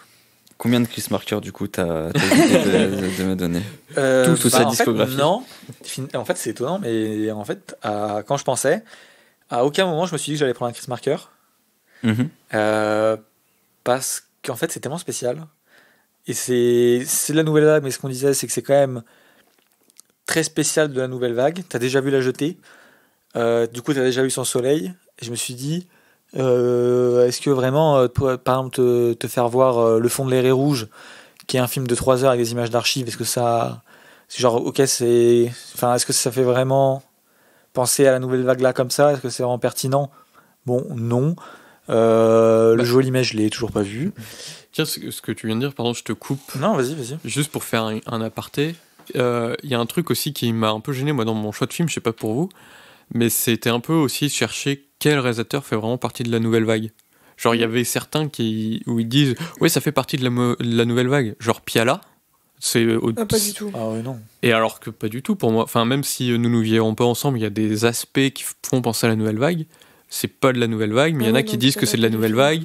Il y en a qui disent que Lelouch est de la nouvelle vague. Il y en a qui disent que c'est pas de la nouvelle vague. Et du coup, j'étais un peu perdu aussi là-dedans et tout. Donc j'ai eu du mal aussi à chercher un peu qu'est-ce qui pourrait te dire tiens, ça, c'est de la nouvelle vague. Voilà. Ok. Et c'est un peu ce que tu disais là, justement, avec Bah le ouais, fond de la voilà. rouge. Du coup, marqueur, bah oui, bon, voilà. Je spoil pas, on verra la semaine prochaine. Mais donc, bah ouais, en fait, non, j'ai pas spécialement pensé à des marqueurs. Par contre, il y a 2 films, en fait, je n'ai pensé qu'à eux. C'est Hiroshima, mon amour, d'Alain Resnais, qui est... on disait à bout de souffle les 400 coups. Hiroshima, mon amour, c'est pas loin derrière au niveau évidence dans la nouvelle vague, je pense. Non, oui, carrément. Ouais. Enfin, c'est juste un Et tu vois, enfin. plus beau film du monde. Après, bon, écoute. Non, voilà, je Alors, pour n'épiloguerai l'anecdote, pas parce que- là-dessus, mais. Bon, non, mais l'anecdote de pourquoi j'ai pas choisi Hiroshima, mon amour, c'est qu'un jour on avait une discussion avec Frigo et il a dit d'ailleurs, je voulais vous dire, si un jour vous voulez que je regarde Hiroshima, mon amour, c'est non, je ne le regarderai pas. J'ai dit quoi comment ça? Il m'a dit non, mais en cours j'ai regardé 10 minutes, j'avais envie de mourir, je ne regarderai jamais ça de ma vie. Ouais, non, c'est- Donc j'ai dit bon, bah écoute. Je suis peut-être pas encore assez ouvert pour. Je sais pas, mais. Et il a voulu faire cet épisode Nouvelle Vague, on rappelle. Ouais, c'est ça, moi j'étais en Parce mode, que- en fait tu vas détester la nouvelle vague, ça va être horrible. Ouais, mais C'était sauf que. le veto de Frigo, quoi. Il Le a truc, c'est toujours que dit. qui l'eût cru, mais genre, il y a d'autres réalisateurs et d'autres films pendant cette période, tu vois. Ouais, mais Hiroshima, mon amour, c'est vraiment mon film de la nouvelle vague préféré. Et, enfin bon, dommage, donc j'étais très déçu de pas pouvoir le prendre. Après, il y avait Lola de Jacques Demy, parce que j'adore Lola, parce que j'adore Jacques Demy, parce que tu as vu d'autres Jacques Demy. Bon, tu les as pas aimés, donc ça a joué sur le fait que j'ai pas pris. Mhm. Et puis parce que, pareil, c'est encore un peu spécial dans la nouvelle vague, donc je me suis dit, bon, non. Et puis après, bon, Desvarda, Le Bonheur, Cléo de 5 à 7, mais c'est vrai que quand je pensais à un film de la nouvelle vague, j'ai souvent plus pensé à de la fiction. Par exemple, quand je pensais au Varda, quand je me disais, bon, quel Varda je pouvais proposer, en fait, comme j'ai vu beaucoup plus de documentaires de Varda que de fiction, bah, je me voyais pas proposer un docu de Varda. Il y avait beaucoup de Varda que je voulais voir que j'ai pas eu le temps de voir, comme L'une chante, l'autre pas. exactement, ou Vagabond, je crois, mais je sais pas si c'est le nom en anglais, ou Sans toi ni loi, Sans toi ni loi, ouais. nom en français, enfin ce genre de film que j'ai pas eu le temps de voir, mais sinon il y avait quand même Le Bonheur et Cléo de 5 à 7 Mais en fait, je me suis dit que Le Bonheur, tu allais détester parce que les dialogues, je pense que tu serais sorti directement du film. Cléo de 5 à 7, j'ai bien aimé, mais moi, je sais pas pourquoi je l'ai pas choisi. Mais donc voilà, enfin, en tout cas, pour être honnête, hier soir à minuit, j'hésitais encore à dire bon, vas-y, je prends Lola. Ok. Après, si j'avais su que j'avais de nouveau des points d'avance, j'aurais peut-être pris Hiroshima mon amour. Mais dommage, je savais pas. Je l'aurais pas regardé. C'est pas grave, moi je l'aurais pris, j'aurais fait mon devoir de citoyen. Donc voilà, c'est tout pour moi. Ok. T'avais pas vu un René aussi? J'ai cru voir ça sur les Torbox. Ah, l'année dernière à Marianne Bad. Ouais, mais le problème c'est que je l'ai vu en étant complètement crevé. Ah merde. Et en me disant il faut que je le voie avant l'épisode, et j'ai pas du tout réussi à me focus. Et comme c'est le genre de film que si t'es pas concentré, c'est compliqué, parce que ça part dans tous les sens. C'est vraiment, au niveau narration, c'est très spécial. Et du coup, en fait, non, je suis pas du tout rentré dans le film, mais je sais que c'est pas le film, que là c'est moi, et que du coup, en fait, c'est comme si je l'avais pas vu en fait. Ouais, ok. Tellement j'étais pas dedans. À un moment, je prenais mon portable, je faisais pause, j'allais aux toilettes, je revenais, j'étais bon. En fait, à la fin, le film, je l'ai vu, mais sans le voir. Donc, il faudra que je le revoie. Et non, attends, si je peux pas prendre Hiroshima mon amour de René, tant pis. Tant pis, zéro. On prendra pas de René, voilà. Je boude. Mais c'est très bien voilà. en vrai l'année dernière à Marianne Bad. Non, mais oui, ça, j'en doute pas. Hein. Et encore une fois, Lola de Jacques Demy. Quel banger. Après, il y a aussi 2-3 petits trucs qui me gênent dans le film de Jacques Demy qui fait que je l'ai pas pris. Mais voilà, en gros. Ok. Tu vas enchaîner, Pauline? Moi, ça va être très rapide parce qu'en fait, j'ai pensé à un film et je l'ai choisi. Okay, donc voilà. J'avais envie de prendre du Godard. Mais Godard, c'est pas très accessible. Moi, j'ai une question quand même. Ouais. Pourquoi t'as pas pris un Romer? Eh ben, parce que Romer, j'ai du mal à l'associer vraiment à la nouvelle vague. Je trouve qu'il est quand même un peu à part. Et peut-être dans ses premiers films, genre Les Rendez-vous de Paris, tu peux vraiment bien lier à la nouvelle vague. Mais c'est pas du tout mes préférés. Et les films de Romer que je préfère, ils arrivent peut-être un peu plus tard. Et j'avais du mal à les relier à la nouvelle vague. Ok, tu rigolais, frigo. Parce que c'est pareil depuis le début de l'épisode, en fait, genre. Oui, mais lui, pas trop quand même. Vas-y, c'est bon, genre. Je crois qu'on voulait vraiment avoir le cliché film Nouvelle Vague. Ouais, et de prendre un peu ce qui représente le mieux voilà, l'image. C'est ça, qui représente la nouvelle vague. Comme j'ai dit, donc, pour moi, il y a voilà. 2 personnes qui intégraient vraiment l'idée de la nouvelle vague. C'est Rivette et Godard. Après, Rivette, ces films que je préfère, c'est des films post-nouvelle vague. Genre La Belle Noiseuse, qui est un chef-d'œuvre. Et il y avait... comment s'appelle-t-il déjà? Paris nous appartient, c'est son premier long métrage. Qui est très bien et qui pose pas mal les bases et qui pour le coup est bien dans la vibe nouvelle vague. Mais c'est vrai que je connais quand même un peu mieux Godard que Rivette. Et du coup j'ai cherché un Godard qui serait pas trop repoussant parce qu'il y en a... Bon voilà, si vous avez très envie d'aller voir ma review de 2 ou 3 choses que je sais d'elle, vous comprendrez. Et il y avait, dans ceux qui sont souvent cités comme les plus accessibles, il y a À bout de souffle et Pierrot le Fou.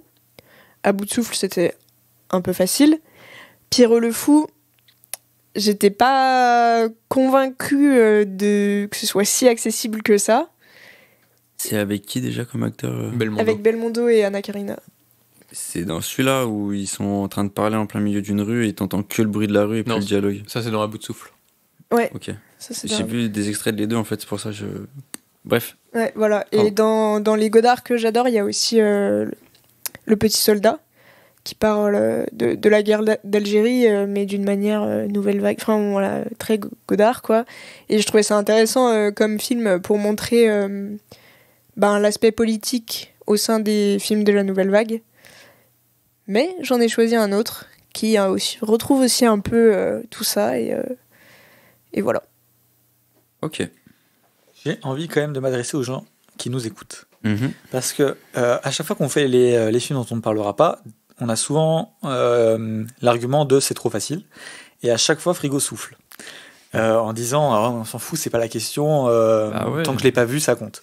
Du coup, si vous nous écoutez et que vous avez un avis sur la question, est-ce que par exemple, si dans l'épisode Nouvelle Vague, Pauline avait pris à bout de souffle, est-ce que vous trouvez ça trop facile ou est-ce que vous trouvez ça quand même intéressant qu'on prenne des films qui sont évidents? Imaginons animation, prendre Spider-Man Into the Spider-Verse, ou je sais pas si vous avez d'autres exemples de films qu'on a fait dans Aidez-moi, donnez-moi-en là. Je sais pas, moi, je sais que t'as pris un truc genre pour Romance qui, soi-disant, était genre une évidence même. Non, c'était évidence de DK, quoi. Oui, mais est-ce qu'il y avait une évidence, par exemple, dans Romance ou par exemple, dans comédie Love Actually, par exemple. Ouais, mais par exemple, dans comédie musicale, on n'a pas pris La La Land en disant, voilà, c'est trop évident. Voilà. Quel est votre avis vis-à-vis de ces questions? Si vous nous écoutez et vous nous donnez votre avis, franchement, ça peut être intéressant de savoir ce que vous en pensez. Parce que voir si Frigo souffle la raison, ou si Frigo a tort de souffler. Pour moi, il n'y a pas de. Enfin, là, on s'en fout. Enfin, ça n'est pas parallèle, mais je veux dire, il n'y a pas de simplicité, en fait. Genre. Du moment que si vraiment, genre, tu me parles d'un film d'une période et que je te dis que je ne l'ai pas vu, enfin, faut partir du principe que tu peux le faire découvrir à plein de gens, même si c'est une évidence même pour toi. Ouais, tu vois. je suis d'accord, mais en même temps, quand tu vois le nombre de films qu'on cite à chaque fois dans les films qu'on n'a pas pris. Je me dis, ce serait dommage de garder celui que tu trouves en un clic sur Google si tu veux t'intéresser au thème ou au mouvement, plutôt que celui qui va bien le représenter, qui va être très bien et que moins de monde va pousser à voir, quoi. Ouais, mais sauf que des fois, le premier truc que tu vois, t'as pas envie de le regarder, en fait. On attend vos avis sur Twitter, Instagram. Ouais. Non, mais je trouve ça intéressant d'avoir savoir ce que vous en pensez, nous écouter, quoi. Voilà, je me suis dit que c'était bien d'avoir cette discussion en on et pas parce que si demain tu veux me vendre un Fast and Furious et que tu dis non, c'est trop évident, vas-y, je vais pas voir de Fast and Furious. Tu les as vus déjà, la majorité. Pas tous. Oui, mais on va pas te proposer le 9, quoi. Et pourquoi pas? Épisode blockbuster. Voilà. Ouais, on sait jamais. Y a-t-il un épisode blockbuster qui arrive? Peut-être, on ne sait pas. Donc voilà, non, mais je trouvais ça intéressant. Bon. Ouais, non, je suis d'accord. N'hésitez pas à nous faire des retours. Je pense pas qu'on aura beaucoup de réponses là-dessus, mais sait-on jamais. On sait jamais. On sait jamais. Tu t'es fait une passe décisive, du coup, pour nous mener petit à petit vers la conclusion, je pense. Parce que vous n'avez plus rien à ajouter. Oui, c'était pour terminer, oui. Et écoutez, on va se retrouver dans une semaine pour la deuxième partie où on va vous présenter nos 3 films et on va les présenter à Frigo. Mais du coup, si vous voulez nous retrouver sur les réseaux sociaux, retrouver le podcast dans un premier temps, c'est @Studio7pod sur Instagram et Twitter et Studio7 sur Letterboxd. Dans quelques jours, demain ou après-demain, je ne sais plus, je crois que c'est mercredi, vous pourrez nous donner les listes. Non, on va vous faire une liste et vous allez pouvoir regarder des films que vous auriez choisi à notre place pour la nouvelle vague. Et donc ce sera une liste dans laquelle il y aura tous les films qu'on a cités, plus ceux que vous nous donnerez, donc une bonne liste. Et on a fait cette liste pour tous les thèmes, donc si vous avez envie de regarder des romances, des comédies musicales, des films de fantômes, n'importe quoi, des documentaires, n'hésitez pas à vous tourner sur ces listes, il y a un thread sur notre Twitter qui les regroupe. Et même de voir les films qu'on cite pendant les épisodes, du coup. Ah, bien sûr. Et donc voilà, donc vous pouvez les retrouver directement sur Letterboxd ou sur le thread qu'on a fait sur Twitter. Donc voilà, n'hésitez pas à retweeter, partager, parler, faire des retours. Enfin bon, voilà, évidemment, je vous le demande à chaque fois, mais c'est important. Puis ça nous fait plaisir. Et ça nous fait plaisir, bien sûr. De voir que vous pouvez directement faire des retours pour ceux qui nous écoutent sur Spotify. Vous pouvez le faire directement sur l'application. Donc vous écoutez et en fait sur la page de l'épisode, vous descendez un petit peu, puis il y a marqué qu'avez-vous pensé de cet épisode. Et puis vous pouvez nous dire tout ce que vous voulez, tout n'importe quoi. Et ça nous fera bien plaisir. Et puis ça nous permet de nous améliorer. Vous pouvez nous retrouver, nous, sur les réseaux. Alors, je vais commencer par moi, comme ça sera fait. Moi, pour me retrouver sur Twitter à DK24_ et sur pas du tout. Et sur Letterboxd à DK24. Et où est-ce qu'on peut vous retrouver, les amis? Les amis, oh mon Dieu. Alors moi sur Twitter c'est Polynôme-8, sur Instagram Pauline-8 Janon, J-A-2-N-O-N, et sur Letterboxd Melvin Yodal comme Jack Nicholson dans Pour le pire et pour le meilleur. Moi on peut me trouver sur Twitter à @frigobits avec un S parce qu'il y a plusieurs bits, et sur Instagram à @al_sim SIIM, et sur Letterboxd à frigo_. Et moi, on peut me retrouver sur Twitter, Instagram et Letterboxd à @loulou-8macduck. et allez check super7.fr. C'est ce que j'allais dire. Exactement. Pour conclure très rapidement, le podcast est lié à l'association Super 7, donc comme Pauline a dit, super7.fr, il y a tout ce qu'il faut dessus, on va pas perdre plus de temps, vous commencez à connaître. Ouais. Et puis je vous dis à la semaine prochaine pour les 3 films, donc n'hésitez pas à nous écouter la semaine prochaine. À la Salut. À la semaine prochaine. Cut.